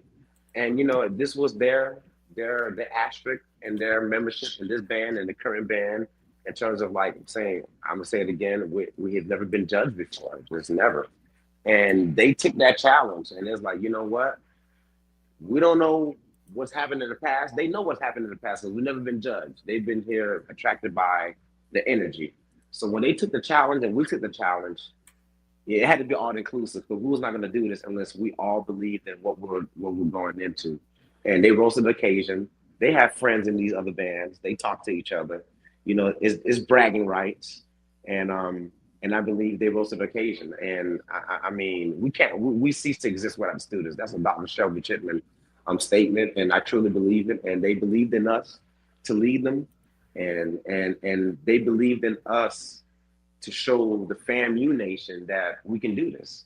And we will continue breaking ground, and we continue to making people happy about what we do, to support us, to continue to support us. And you'd be surprised at just the amount of love and respect that people have for us, you know, beyond the ingenuity of being a family member, for the academics, being a FAMU alumni. And we was doing it for all alumni. I mean, as far as we could think, you know, just it was a pride thing. It was all pride. And we wanted to let the SWAC world know that we here in our respective way. And I think the students did it admirably, respectfully. Yes, they did. Yes, they did. Another question from the chat comes from Kenya. Kenya asked about how do we get around the copyrighted music restrictions? Or maybe if you could speak on that and just that process of the restrictions related to music. We've heard about the copyright things and stuff like that, but any of that you can speak on. Yeah, I think a few years ago with Trosana and some of, like, you know, the transition of how the music world is kind of going on, everybody wants to get credit for their artwork. And that's respectable, and copyright is very important. You want to give credit. And that's why we program well in the ink pen of Mr. Lindsay Sargent, which he deals out there and making it sound true to nature without putting too much content. He can put his flavor in it, and whatever legalities we got to go through in terms of, you know, making sure that we go through it. But ESPN actually took care of that, because I think it was under their umbrella. But when we do it at home, there's a set number list of songs that we submit, and to my understanding, my knowledge, I know that we do have to pay a certain monetary to make sure that, you know, we're not hit with a copyright infringement. So that does play into it. But our music is so noticeable. I think they always try to get us because it's so clear, it's so rich, and people sing along. It's almost hard to say what is that because you could hear it instantly. So where you talking about arrangement and there's certain nuances, we're very recognizable every time we play. So we always gotta stay within the legal ramifications of everything. So it's sensitive. It's sensitive, but I think we've navigated and worked through it. We have an idea what we're going to play for the fall semester, and we put it in this box, and we say, hey, these are the things we're going to do. And we keep it, and we try to recite, but we understand new music, always, the intent. But also, anything that's out of the 25 year, which is the public domain, we're all right. So we don't have to worry about those things. So like this year was like recapturing some of the older music. So we were not caught with a lot of the copyright things, maybe with the newer music. Okay, that's good to know. Good to know, definitely. Any other questions you guys have, Kelvin, Marcus? I have one more for you. I know that each band, each conference, they have their different styles and they do what they do. Mention a couple of other bands that you watch that, not comparing them to the 100, but just they do what they do and you think they do it at a high level. Just being biased, I really don't watch too many other bands. When I made my commitment to FAMU as an undergraduate, I just focused on FAMU. Not saying that you shouldn't pay attention to your competitors or the people that, may want to, get ahead of you, whatever that may mean. But I truly believe every band respectively did what they believe in. They did well. A&T did well. Virginia State did well. Even Miles. And, we serve a different demographic of people in the area. So you're gonna hear some culture relation things that may be quite different from South Florida and Georgia versus North Carolina. So I think eloquently, I think every band did well. It's just a certain, when you get your hair standing on your body, you just know the difference is clear. And that's all I can say. The difference is clear, and not undermining them. I think they did great. I really respect art out there because there's an art form that we're going after. So Right. And it's a competitive spirit. I mean, hey, we love what we do, but then again, there's a certain level of competitiveness that you always want to, put on the forefront. So, and that's what we, pride ourselves in, making sure that we're the curve of just being the leaders of what we're sharing. Okay, then let me follow up with this, and this is my last one, Bryan. How can you get CDs, videos, ways to support the 100? Frankly, you got any fundraisers going on? Yeah, we have multiple initiatives. We have the FAMUbands.com where we're always asking people to donate and encourage to support us in our endeavors in terms of equipment maintenance, travel. We would like to be more on the scene and some of these venues, football games. And outside of the marching band, we have other like cultivative things that makes the marching band great with our wind bands and our small ensembles and our summer band camp where we train young kids to love music and virtually come to FAMU. So there's several initiatives that we're always trying to fundraise. Scholarship, you can never have enough of that because our students are graduating. They're here 4 years. They're maintaining the GPA. They're passing their contents, and and we want them to give back when they leave here. So all in all, yeah, we're trying to get duly connected with the media stream, make sure we have content out there that people can appreciate. So even after a performance after last weekend, they could go back and review it, even if it was not in the stadium. So they could keep seeing it and being just moved and awed by what we've done, what we will continue to do.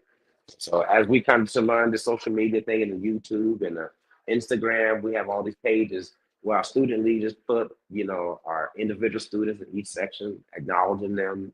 And we let people know where we are, what we're doing, what we're going to do, and how we're going to do it. And, trying to keep engaged. So that's another platform, of course. Bands all across America are learning to keep engaged so that people can keep in contact. Okay. All right. And I want to add in a question regarding the travel. You mentioned being able to fundraise to travel more. Talk about the students And we often hear the noise from outside saying, "Oh, FAMU doesn't travel, blah blah blah."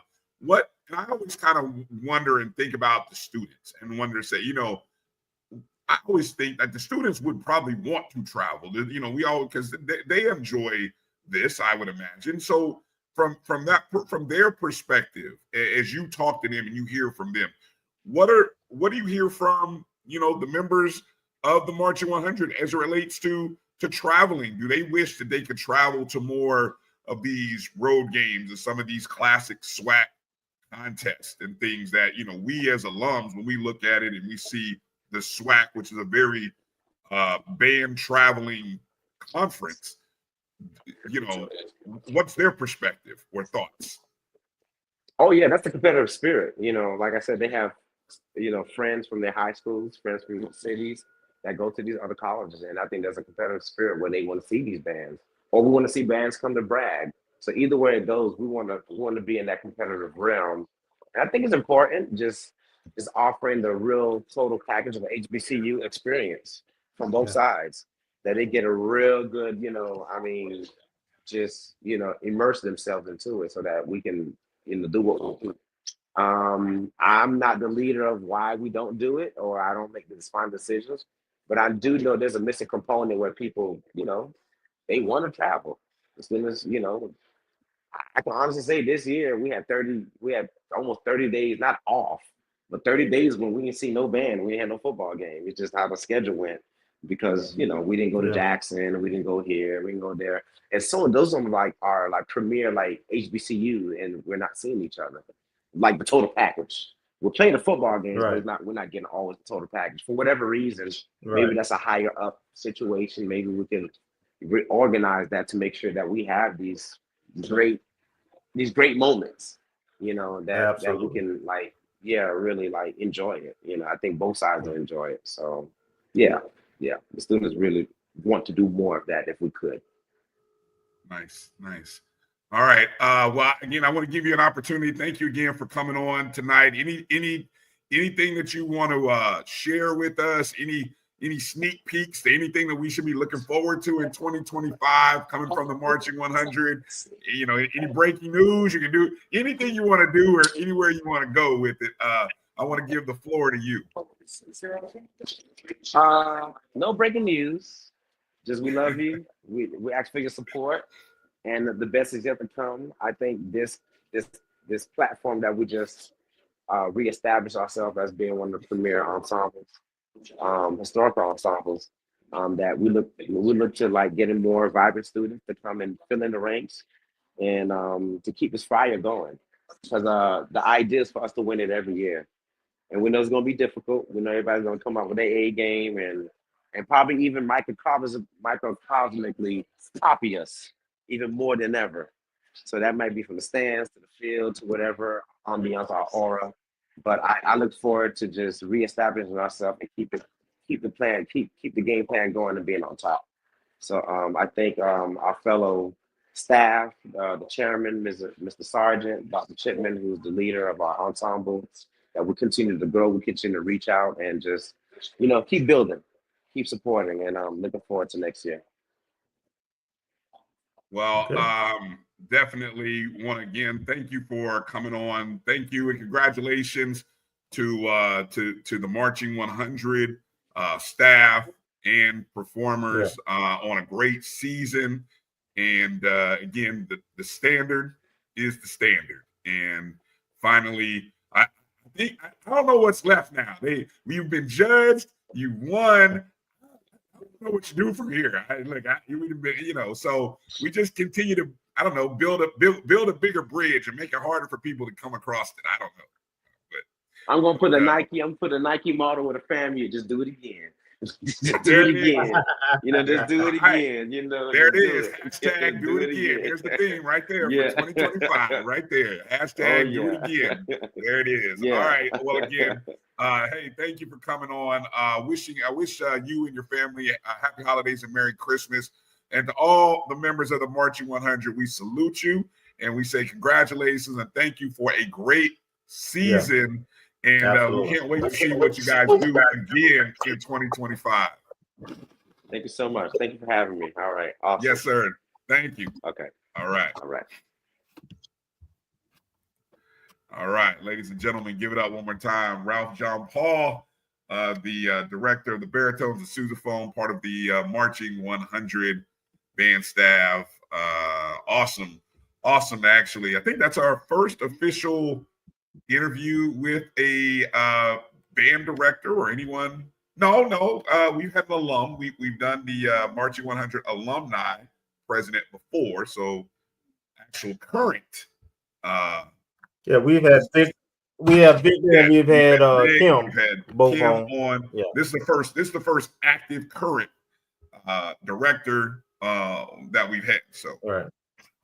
Yeah, we appreciate Ralph for coming in and joining us. Awesome to kind of hear a perspective and hear what went into that band of the year competition. So please make sure to share that portion of the interview or the entire podcast or the episode with your friends. Some great perspective there on kind of what goes into the formula, what goes into the sauce.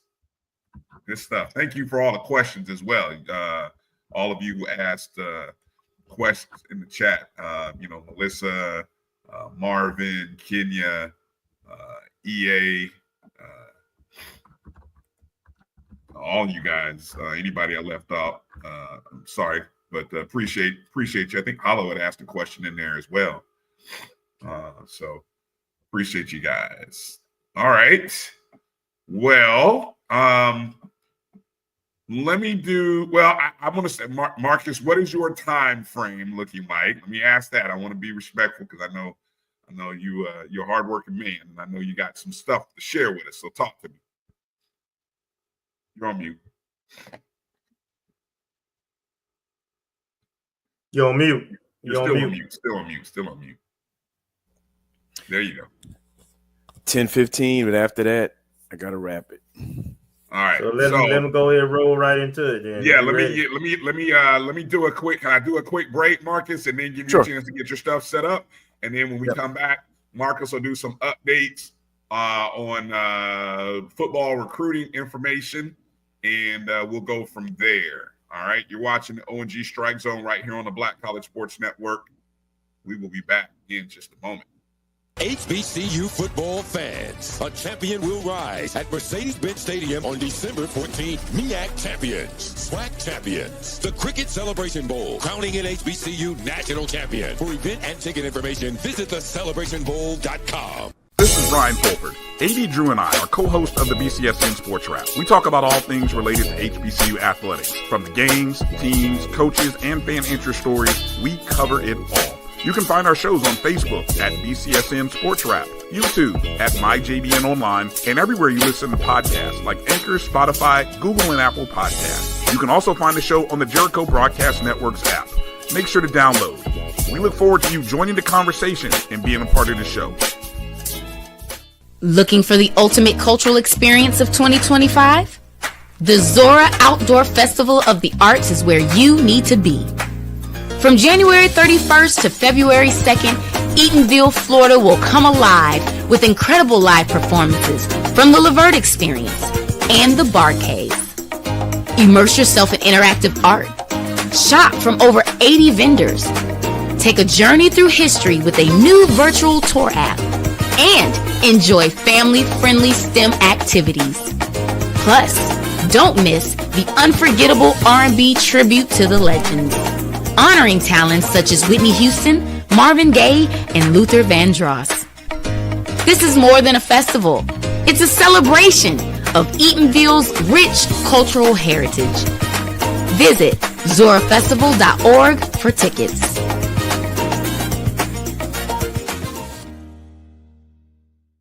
ESPN Band of the Year returns to Atlanta on December 13th. 4 marching bands will qualify for the big stage, where 2 national champions will be crowned. Follow us on social media for rankings updates throughout the season. And join us at Mercedes-Benz Stadium on December 13th. For event and ticket information, visit bandoftheyear.com.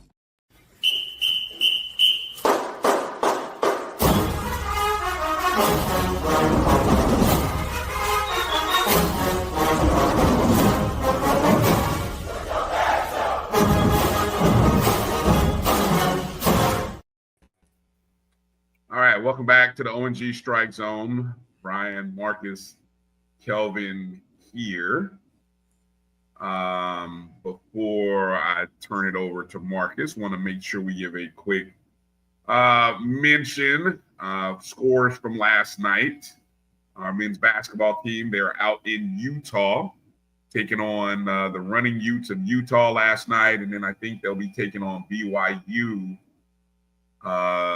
this weekend.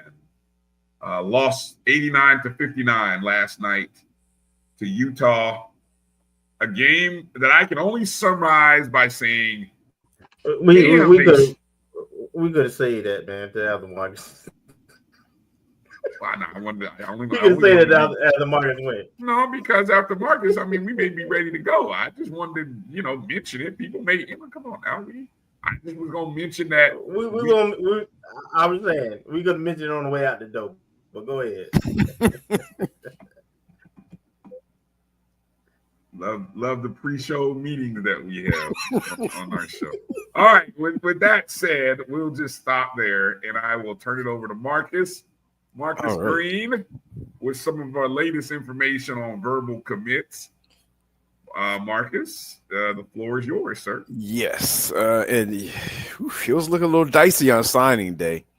I know we talked about it, and I've seen RattlerNation was kind of like up in arms, but we're finally getting some trickles in. Go ahead and go with it with the verbal commits. The first one was Chase Dexter, a transfer from the Air Force Academy, which I believe is in Colorado Springs, Colorado, and he was a class of 2024, so comes in with a lot of eligibility. Coming out of Plant City High School, his high school played in the first round of Class 4A Metro, and I know this year we went back to the conventional classifications in the state of Florida, but I guess for the 2 or 3 years where they had Metro and suburban and rural classifications.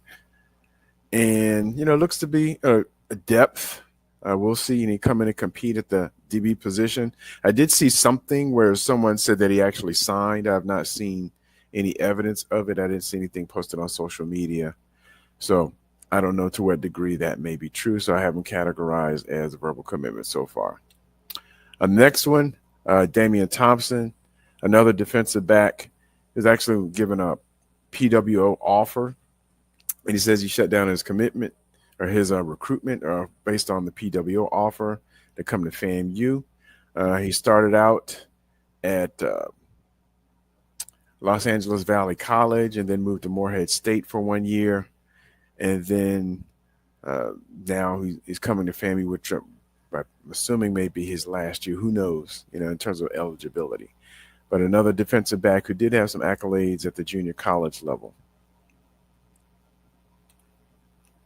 Today, yesterday or today, I didn't put the date down. We got a commitment from Xavier Perkins, a transfer defensive lineman from Florida State. Came in as a preferred walk-on over FSU, but he played for a good program down in Tampa, Florida, Berkeley Prep. And I believe his junior year, they made it deep into the playoffs, maybe the state finals or semifinals. Senior year, made it to the second round. And last year, the year after he graduated, they actually won the state title and actually beat Miami Norland in the title game last year in somewhat of an upset. So he's coming in, got good size. We'll have to see, in terms of could be a good player for us. He may not have cracked anything over FSU, but, he could be someone that could be developmental or someone who just come in and make a splash. We don't necessarily know per se, but he seems to have good size and hopefully a good potential.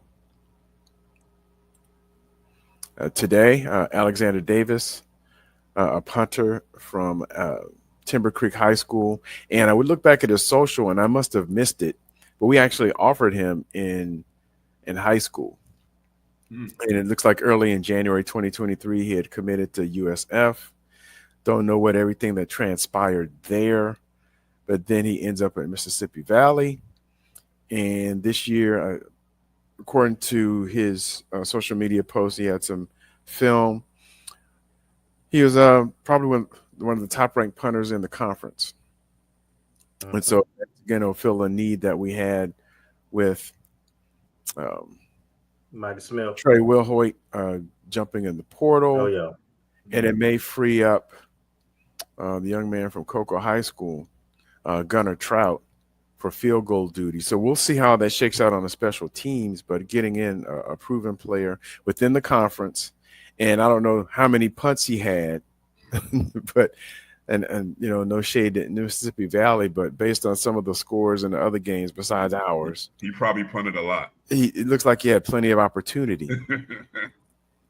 So, you know, once again, we get a quality punter. He just jumped in the portal recently. I know the coach has been dismissed, and a lot of one of the other aspects of it, not only is just the portal open for players looking for more playing time, but if your coach gets released, I don't know how this overlaps, but I think the NCAA had a rule that a coach is released, you get 30 days from that also to get in the portal, but it may be a moot point given that the portal is now open, but it does present itself for another opportunity to have more players jump in the portal when there's a coaching change that happens. Yeah, he's a Florida kid too. He's a Florida kid, so he's coming on. Ain't nothing in the beginning, so I don't blame him. So that's all I have. That's all I found so far from verbal commitments. We have made a few offers in the last few days, so I've been trying to keep up with that and keep the spreadsheet updated. So, you know, I'll try to catch that up as the holidays come on and see where we are in terms of offers. I guess the one thing I would say is that from an offer standpoint, I don't know to what degree any offers we made with the previous coaching scheme when Coach Riz was here and Coach Simmons, you know, any 2025s, I don't know to what degree there's any viable traction with those recruits, but it looks like we're kind of starting to slate clean a little bit with the new coaching staff under Coach Colsey. So I don't know to what degree we'll reach out to those same players or if it's even still a committable offer with the players that were offered previously when Coach Simmons and Coach Riz were here. It looks like those two top wide receivers, the one from UAPB as well as the one from Valley are going FBS too. Okay. Yeah, I did see the one from UAPB committed to Oklahoma. I didn't see where the other young man committed. He's visiting, I forget what school, but it's Group of 5 school. Okay. All right. And if you'll indulge me, let me pull up the other. I have two more quick slide presentations. One for the transfers, just to keep everybody up to date. Let me put that in slideshow mode. Let me ask a quick question while you're pulling that together. I'll ask Kelvin this, and if you can chime in there, Marcus. Given that the recruiting really seems like, you know, we gotten spoiled maybe the last couple of years with the recruiting in the early window and hearing a lot of names and stuff. But it seems like it's going back to a more traditional, what we grew up on, where we may not really know this class until February. Do you think that's a product of what has changed in the college football world right now? Because I'm not seeing I don't think a lot of HBCUs didn't really get a lot of people in the early window, not like the previous year or two. I think it's a lot of things with that. I think part of it is the transfer portal and NIL, but I think also, you know, there's a lot of coaches moving right now, and you know, there's some rumors that there's some movement potential within our own program. So, you know, I imagine kids, you know, the early signing period is open to the 28th. So I imagine the next week is when you're going to see a lot of movement. You got a lot of open positions in the HBCU landscape right now. You know, out of all those positions that open up, only 2 I think have been filled right now, and there's rumors out there that there may be 2 or 3 more that will open up in the next few days. Okay. Yeah. Okay. So I thought there was a lot of fluidity. Yeah, and I guess just to follow up what Kelvin said, and I agree, is that there's so much fluidity with everything going on because you have the bowl season going on at the FBS level, playoffs going on, and they get an extended transfer window because they're participating in the playoffs. I think they get an extra week after the 28th. But then you have that, you have coaching changes, and then you have the sheer volume of people jumping into the portal. You have, well, the sheer number of people who are now recruitable athletes. Let me say it like that. You have high school seniors. You have portal entrants, which is, at an all-time high. And now, depending on whatever this ruling means, the articles that I've read around the junior college players is that right now that ruling is specific to the quarterback at Vanderbilt, but the expectation is that the domino effect is that the NCAA will have, losing this case, or at least having the injunction, would have to make accommodations for all junior college players. So now you have a lot more supply than demand. And so some folks can sit back and wait and make the best choice. Some folks can see what NIL deals are out there, and others are scrambling. So it's probably going to run the gamut. But it seems like right now there's not a strong impetus to commit because there's so many things to work through. There's so many players to evaluate. There's so many schools to evaluate that it sounds like, or looks like, decisions are being made. And from a coaching standpoint, and not being a coach, I can't really say, but I'm thinking with the sheer volume of players to evaluate from, it's like, okay, how much time in the day is there? I mean, between the portal, the junior college players, and if the junior college thing, depending on when it, whatever decisions made. And right now, when I looked at the spreadsheet list of players that we had, I don't think there may be one or two that we recruited from junior college last year that may regain some years back, but I think the others who've since graduated or at least exhausted their eligibility, I don't know if it's going to be retroactive, but anybody on the current roster, I'm assuming may fall under it. So now, as a coach, you have to assess, determine, see what the NCAA is going to decide in terms of any junior college players who still have eligibility or haven't walked across the stage yet, whether they have retroactive years coming, and how that impacts your roster.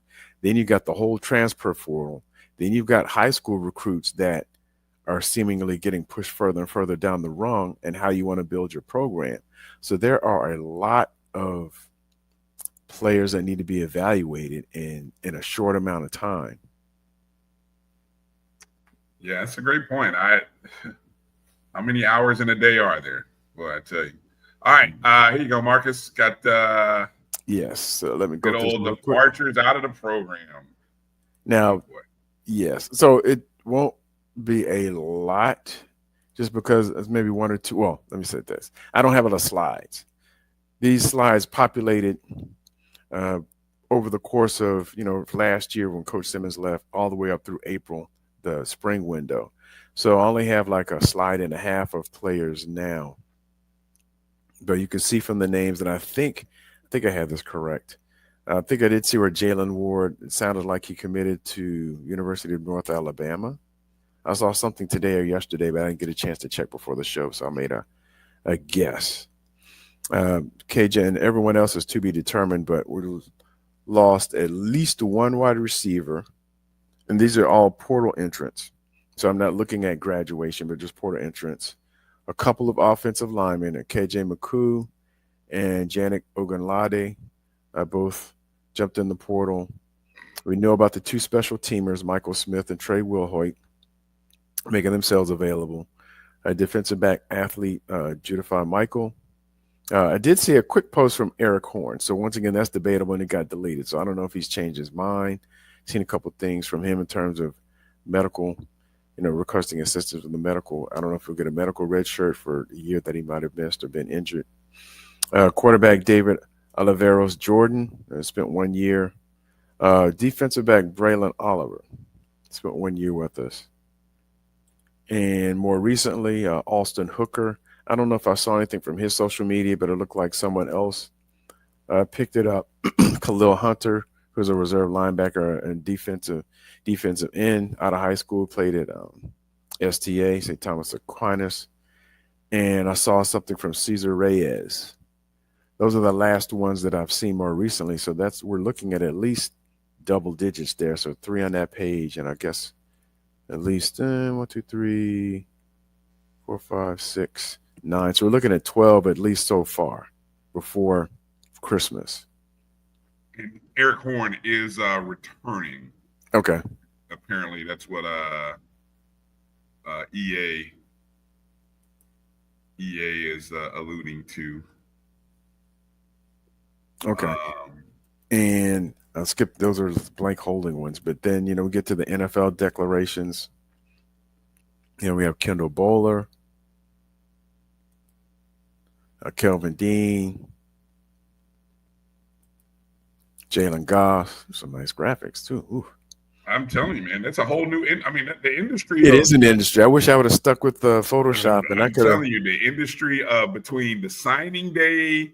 Let me see. How many are there? There's the committed graphics, then there's the signing graphics, there's the going pro graphics, there's the transfer portal graphics. Because you got to have a whole, you got to have AI do a whole speech for you. Write a speech saying I'm leaving this school and make it sound nice. And I don't know, there's a whole AI thing. Go ahead. Jeremiah Pruitt. Beautiful graphics, by the way. Oh yeah.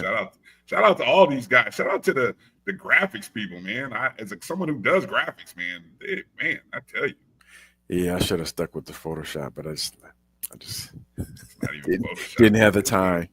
But you can see stuff like this kind of coming about 5 or 6 years ago, because I think either Texas or somebody created a graphics media department.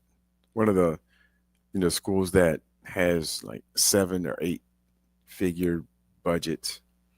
And they created a department mainly for announcements or commitments, but then it's just expanded from there. Oh, I got Jalen Goff twice. Yeah, no, don't worry about trying to read all that stuff. Essentially it's an AI. It's probably some AI. Just so don't worry about it. But all right, and I know it's coming in about 3 minutes, but let me close out of this and quickly,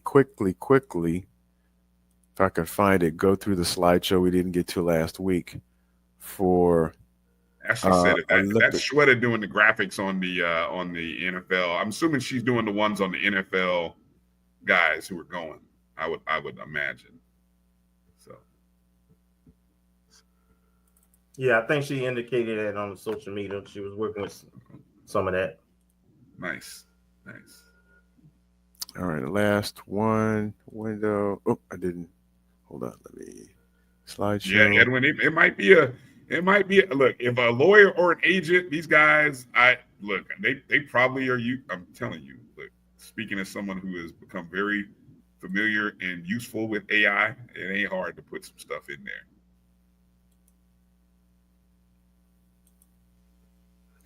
there. All right, the last. All right, these are what, the non-football. Yes. All right, because I know I saw someone ask that. Who asked that question?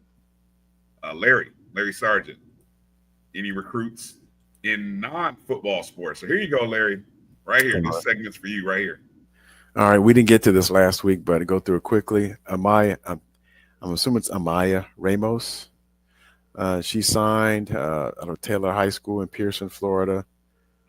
And I didn't see how they ended up last year, but she signed back on signing day for the Olympic sports, which was last month, almost a month ago today, the 13th or somewhere around there. So start with softball. Erin Polite. So she's coming out of Clear Springs High School in Texas. Each time. Nathalie Williams. Yeah. Out of South Sumter. And I want to say she was committed somewhere else, and she was I don't know if she was a signing day flip, but I saw her committed somewhere else, and then she popped up and said, hey, I'm coming to FAMU. So that worked out pretty good. Nyree James, another player on the softball team. Volleyball, I think we just have the one, Kristen Moore. out of Virginia Academy in Ashburn, Virginia. I've not seen anything on social media other than what was posted over the summer where she committed. So I haven't seen anything that, or either at the school website or anything there that validated it, but hopefully she's still on board. And speaking of which, there are a lot of volleyball players jumping in the portal. Yeah. Not from our team, because we had 9 seniors, but just in general. You know, I follow CVB college volleyball, or CVT college volleyball transfers. There's a lot of folks jumping in the portal. Hey, the volleyball ladies are like, hey, it's working for football. We might as well jump in and jump around as well. Mm-hmm. From baseball, Jamarcus Benton out of Jefferson High School. I did not see any evidence of him signing per se, but he committed in mid-August. So hopefully that's still the case.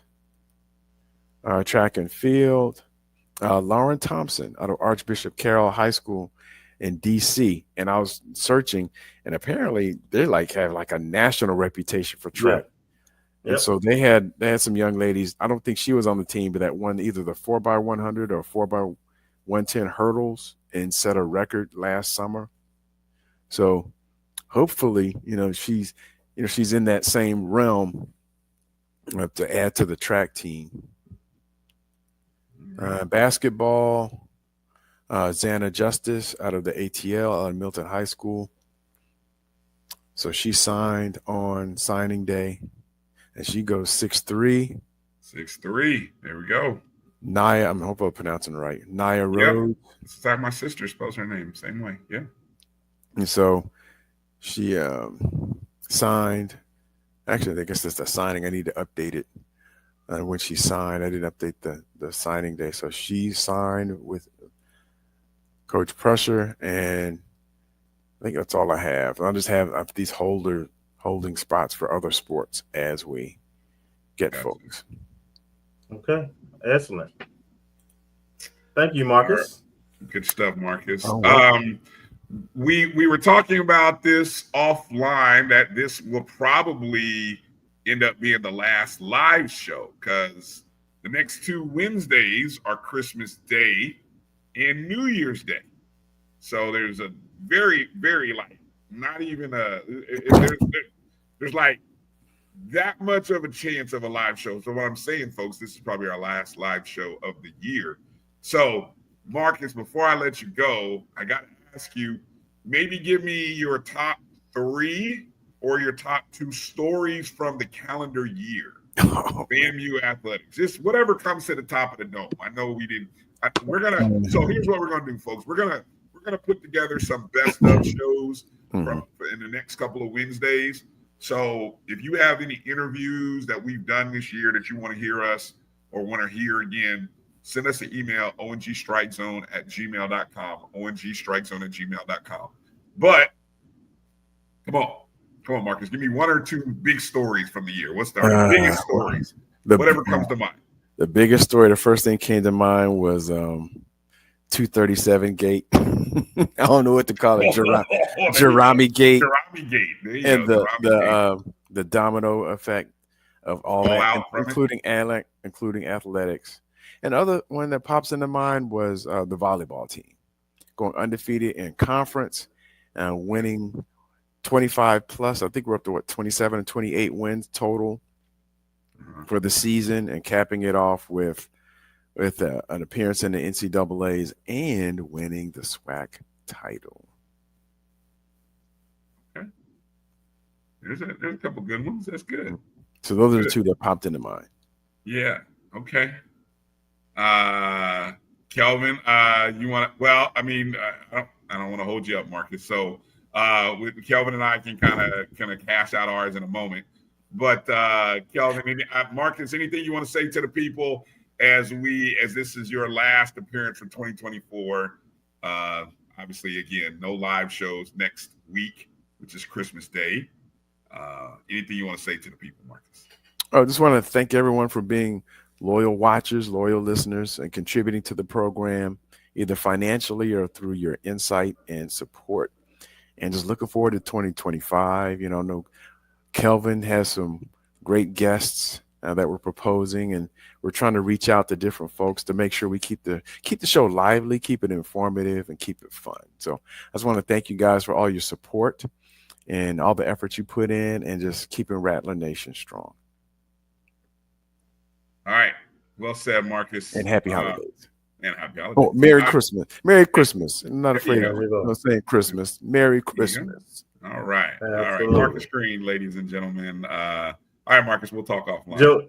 Joe's up in the church play. That's right. Yeah, that's right. I forgot about that. There you go. See you later, Joe. All right. All right, Justin. All right. Later, Marcus. Good stuff. Good stuff. Inside joke there in case you missed it. All right. Good stuff. Appreciate all you guys recognizing Marcus's work. And I'm telling you, it is a job keeping up, man. You don't even understand. Just the keeping up with the stuff on social media is like, whoa, it's a lot. It's a lot out there to keep up with. And Marcus has always done a great job of keeping up with that stuff, man. So you guys continue to show love and support, and appreciate you for doing that. All right, Kelvin, top stories from 2024, since it's just you and me now. Biggest stories. You want to, how you want to do this? You want to go top 5, or you want to trade off stories? You go one and I go one. How you want to do it?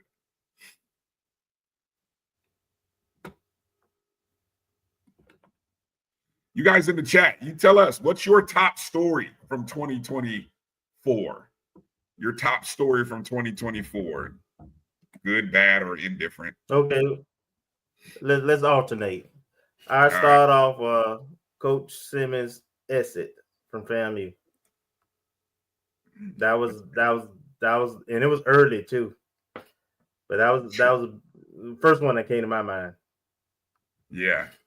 Oh, that's a really good one. That's what is it? I became less. You know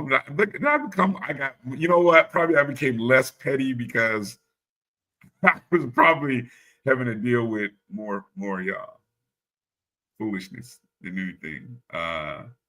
She's not the boss of me. She can boss me though. I'll take it though. But she did tell him, did take whether he wear the earring or not though.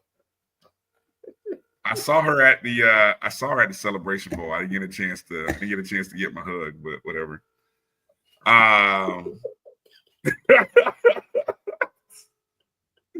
We'll stop. I'm gonna look. Okay, Melissa, Hitman. Yeah. Those are all good. Okay. I'm gonna go with Coach Crary and the board of trustees. How about the board of trustees foolishness regarding the Coach Crary contract? That's where I'm going. Since you took my Simmons one, my number 2 would have been that. Because that was so unusual, I want to say not unbelievable, but it was unprecedented to the point of I'd never seen us do that. And it really was not even about him. It was more so about her. And they took it out on that contract. And it just on top of all the other foolishness that had happened in the previous months, then that happened. So yeah, thanks, Board of Trustees. But I'm confident that will get taken care of now that we have new administration. But yeah, so that would be number 2 for me. All right, what do you got? You're next. Well, I'll go to Dr. Robinson stepping down after 7 years at the helm of FAMU. That would be the number 2 big story for me. Yeah. I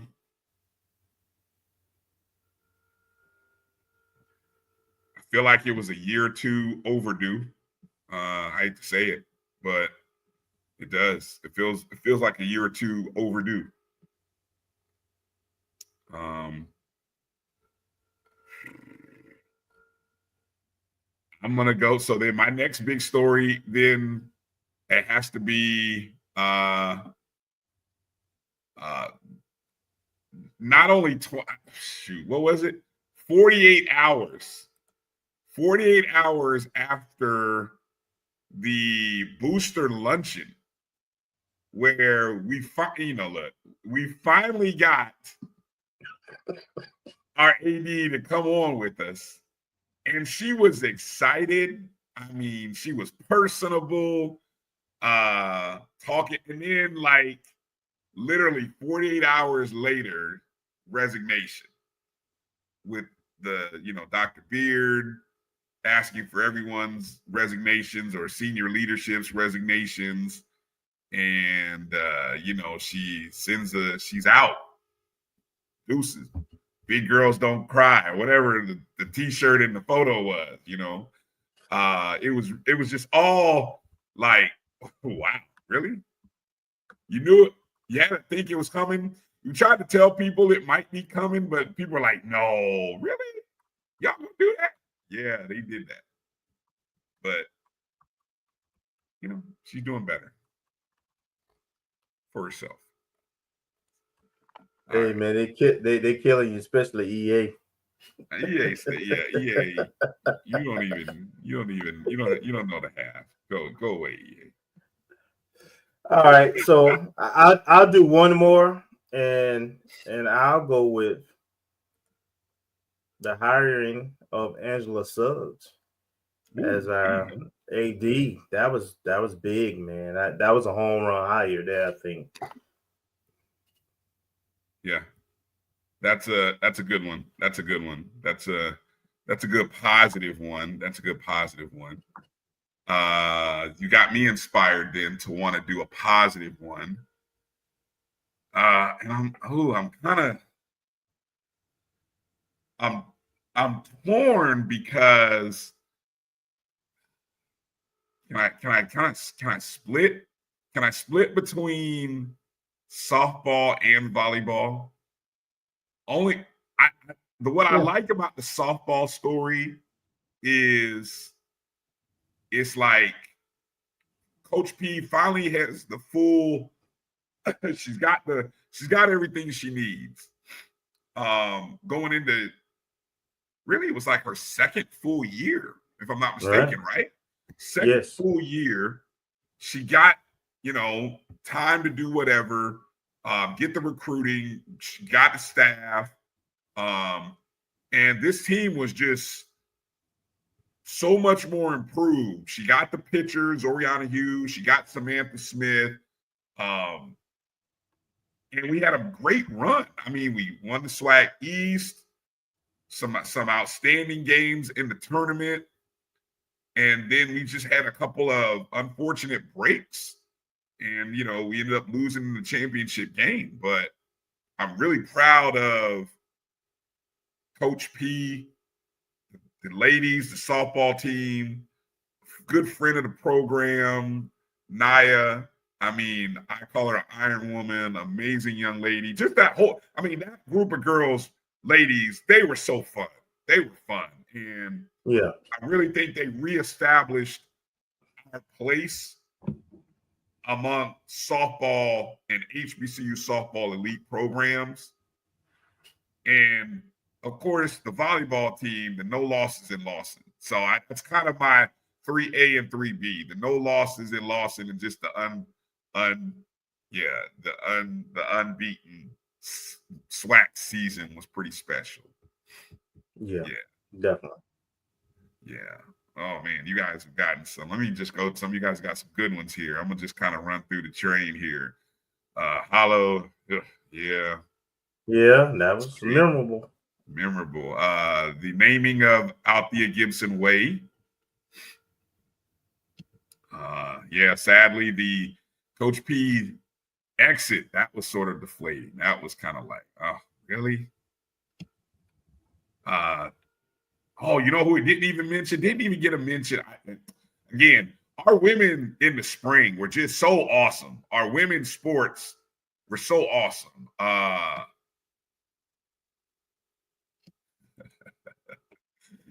Our women were so awesome. The track and field women were, man, tennis, women's tennis. I mean, we went to the championship game again.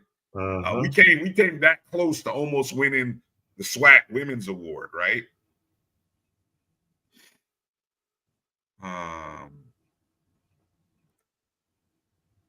Good stuff. Alums raising the money. Yeah. Yes, I did not forget about the bowling coach versus the players incident. Jesus.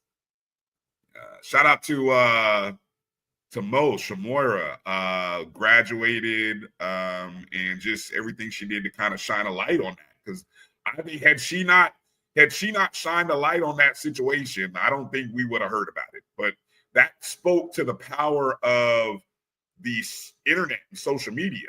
You know, I think she really, you know, she really took charge of that. Another HBCU national champion, the golf team. Yeah. I don't know if you could say they came out of nowhere. I mean, we knew they were good, but yeah,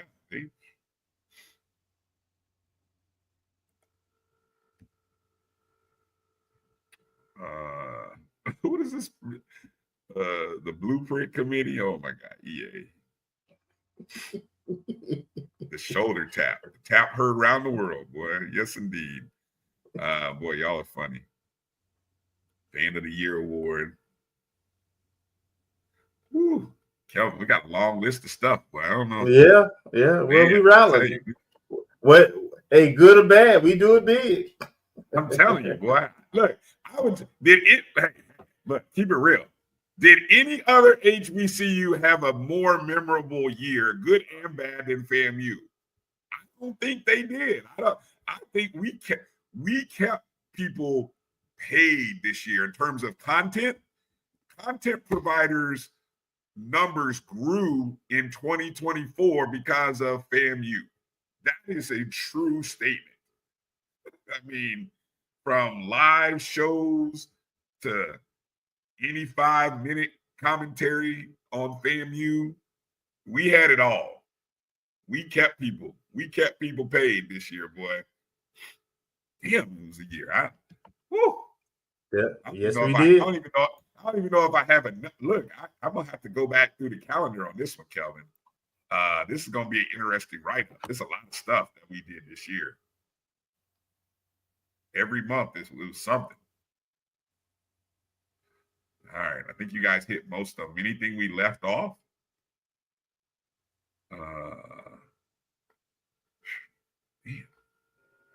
All right. Well, just a quick announcement going into the weekend.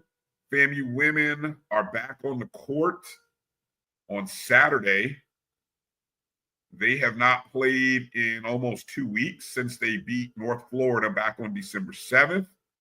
They're traveling up to Birmingham, Alabama, Friday to take on Samford University. That's a 7 o'clock tip-off. So for those of you in the Alabama, Birmingham area, make sure you go check out the Lady Rattlers over at Samford University. Also, as I previously mentioned, the men are taking on BYU on Friday as well.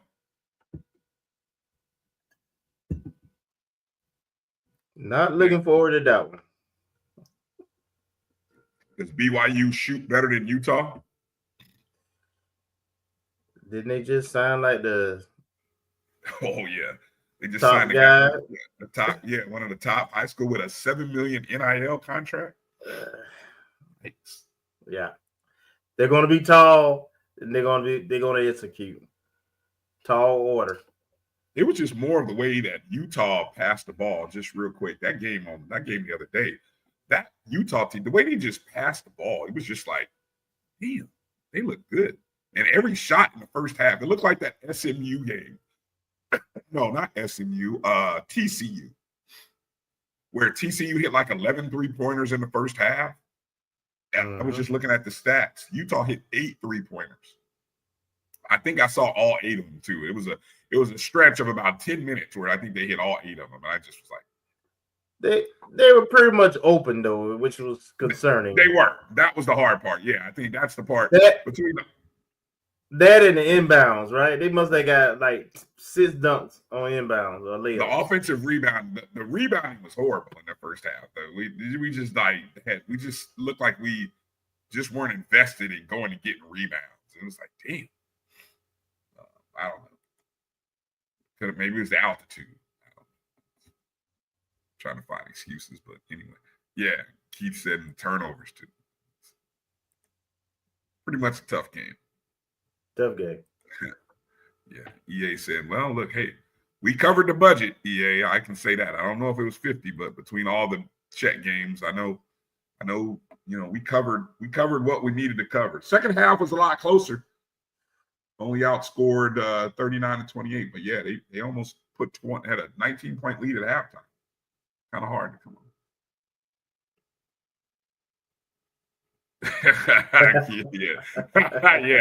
yeah, that's sort of a problem, right? Are you saying that we should assume if someone is of non-African American descent that they probably can shoot 3-pointers and free throws? Keith, right, cuz. Well, they couldn't shoot free throws worth a damn because they were 10 of 24 at the free throw line. So they actually had a worse free throw percentage than they had a 3-point shooting percentage. Go figure that. I don't know the last time I've ever seen that. Shooting worse at the free throw line than you do from behind the arc. That's crazy. They had that one guy, I think he must have shot 20% from the free throw line, even though he went a lot. Yeah. Yeah. Well, we actually weren't bad in the first half, 7 of 15. But keep it moving. Yeah, keep it moving. Okay, sorry. Got caught up in it. Okay. So again, that's I'll tell you one of the things that we're working on a conversation with Jaquay Nunnally. Of course, again, previously mentioned, just newly elected into the Black College Football Hall of Fame. So we're going to have a conversation with Jaquay in the next, we're working on it the next day or two. We'll get him on the show. And probably what we'll do is we'll look to add that into our best of 2024 episodes. So the goal is for next Wednesday, which is Christmas Day, and the following Wednesday, which is New Year's Day, we won't have live shows unless something news, late last year we found out our coach was potentially leaving. So unless something, we hope nothing like that happens over the next 2 weeks, we won't have another live show until the 1st of 2025. The first Wednesday of 2025. Not January. The second Wednesday. Thank you. January 8th. January 8th is when we will be back. But what I'm going to put together some of our interviews from some of our coaches and people that we've talked to, maybe some of the student athletes, players that we have talked to this past year. So it'll be like a best of. So when you see it, share it. That's the biggest Christmas gift that you can give us. Of course, donating is nice, but sharing our show and helping us to increase the number of people who watch our show, who subscribe to our pages. We're looking to, in 2025, I'll give a tip that we're looking to kind of increase our web presence. We're going to look to try to add a website, be able to do more stories, blog posts for the upcoming year. So if If you are someone who likes writing about FAMU athletics or might be interested in writing about FAMU athletics, I'm putting an open call out now and saying, hey, be a part of our website team. And we are looking to grow and put together a web page and website so that we can not only be able to cover FAMU athletics from this medium, but also from the print medium as well. We'd love to have you join our team. Send an email to ONGStrikeZone@gmail.com. Again, that's ONGStrikeZone@gmail.com. And let's begin the conversation. So, yeah. All right. Any final words you want to share with people, Kelvin, as we wrap up the year? I hope everybody have a wonderful holiday, Christmas, New Year's. I want to thank everybody for their support and watching the show and participation. And let's make sure that we continue to support FAMU and the athletic program so that it can continue to be and to grow even and do higher heights. We want to be champions at everything we do. And that's going to require our presence financially, physically, emotionally, all the above, sending our children, our cousins and all that good stuff. So, but thank you. Thank you. I'm very humbled that you find it not robbery to watch us, to support us. And remember, we love you, and there's absolutely nothing you can do about it. And that's everybody. That's to you non-Rattlers too. Well said, Kelvin. Well said.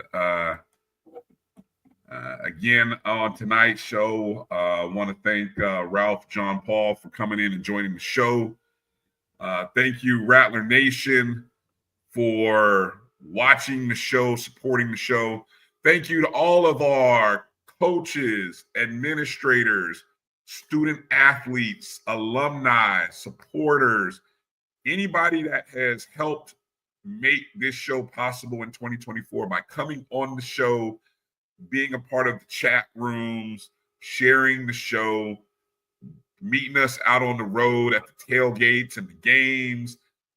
We say thank you to all of you, and we wish all of you a very safe holiday season. Merry Christmas. Happy New Year. On behalf of Marcus Green and Kelvin Rozier, AD Drew, who's filled in and done some shows with us, Roy, any of the BCSN family, Black College Sports Network family. Thank you to everybody who's been a part of this. We are very fortunate, very blessed to be able to do what we do.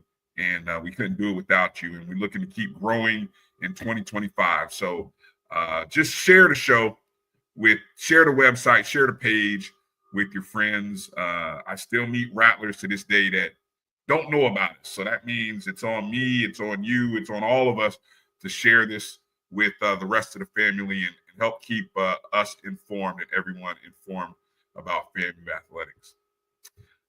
I wish I had some of that eggnog that Kelvin has, but I'm not as fortunate. So for all of us from the O&G StrikeZone and the Black College Sports Network, we wish you all a Merry Christmas and a Happy New Year.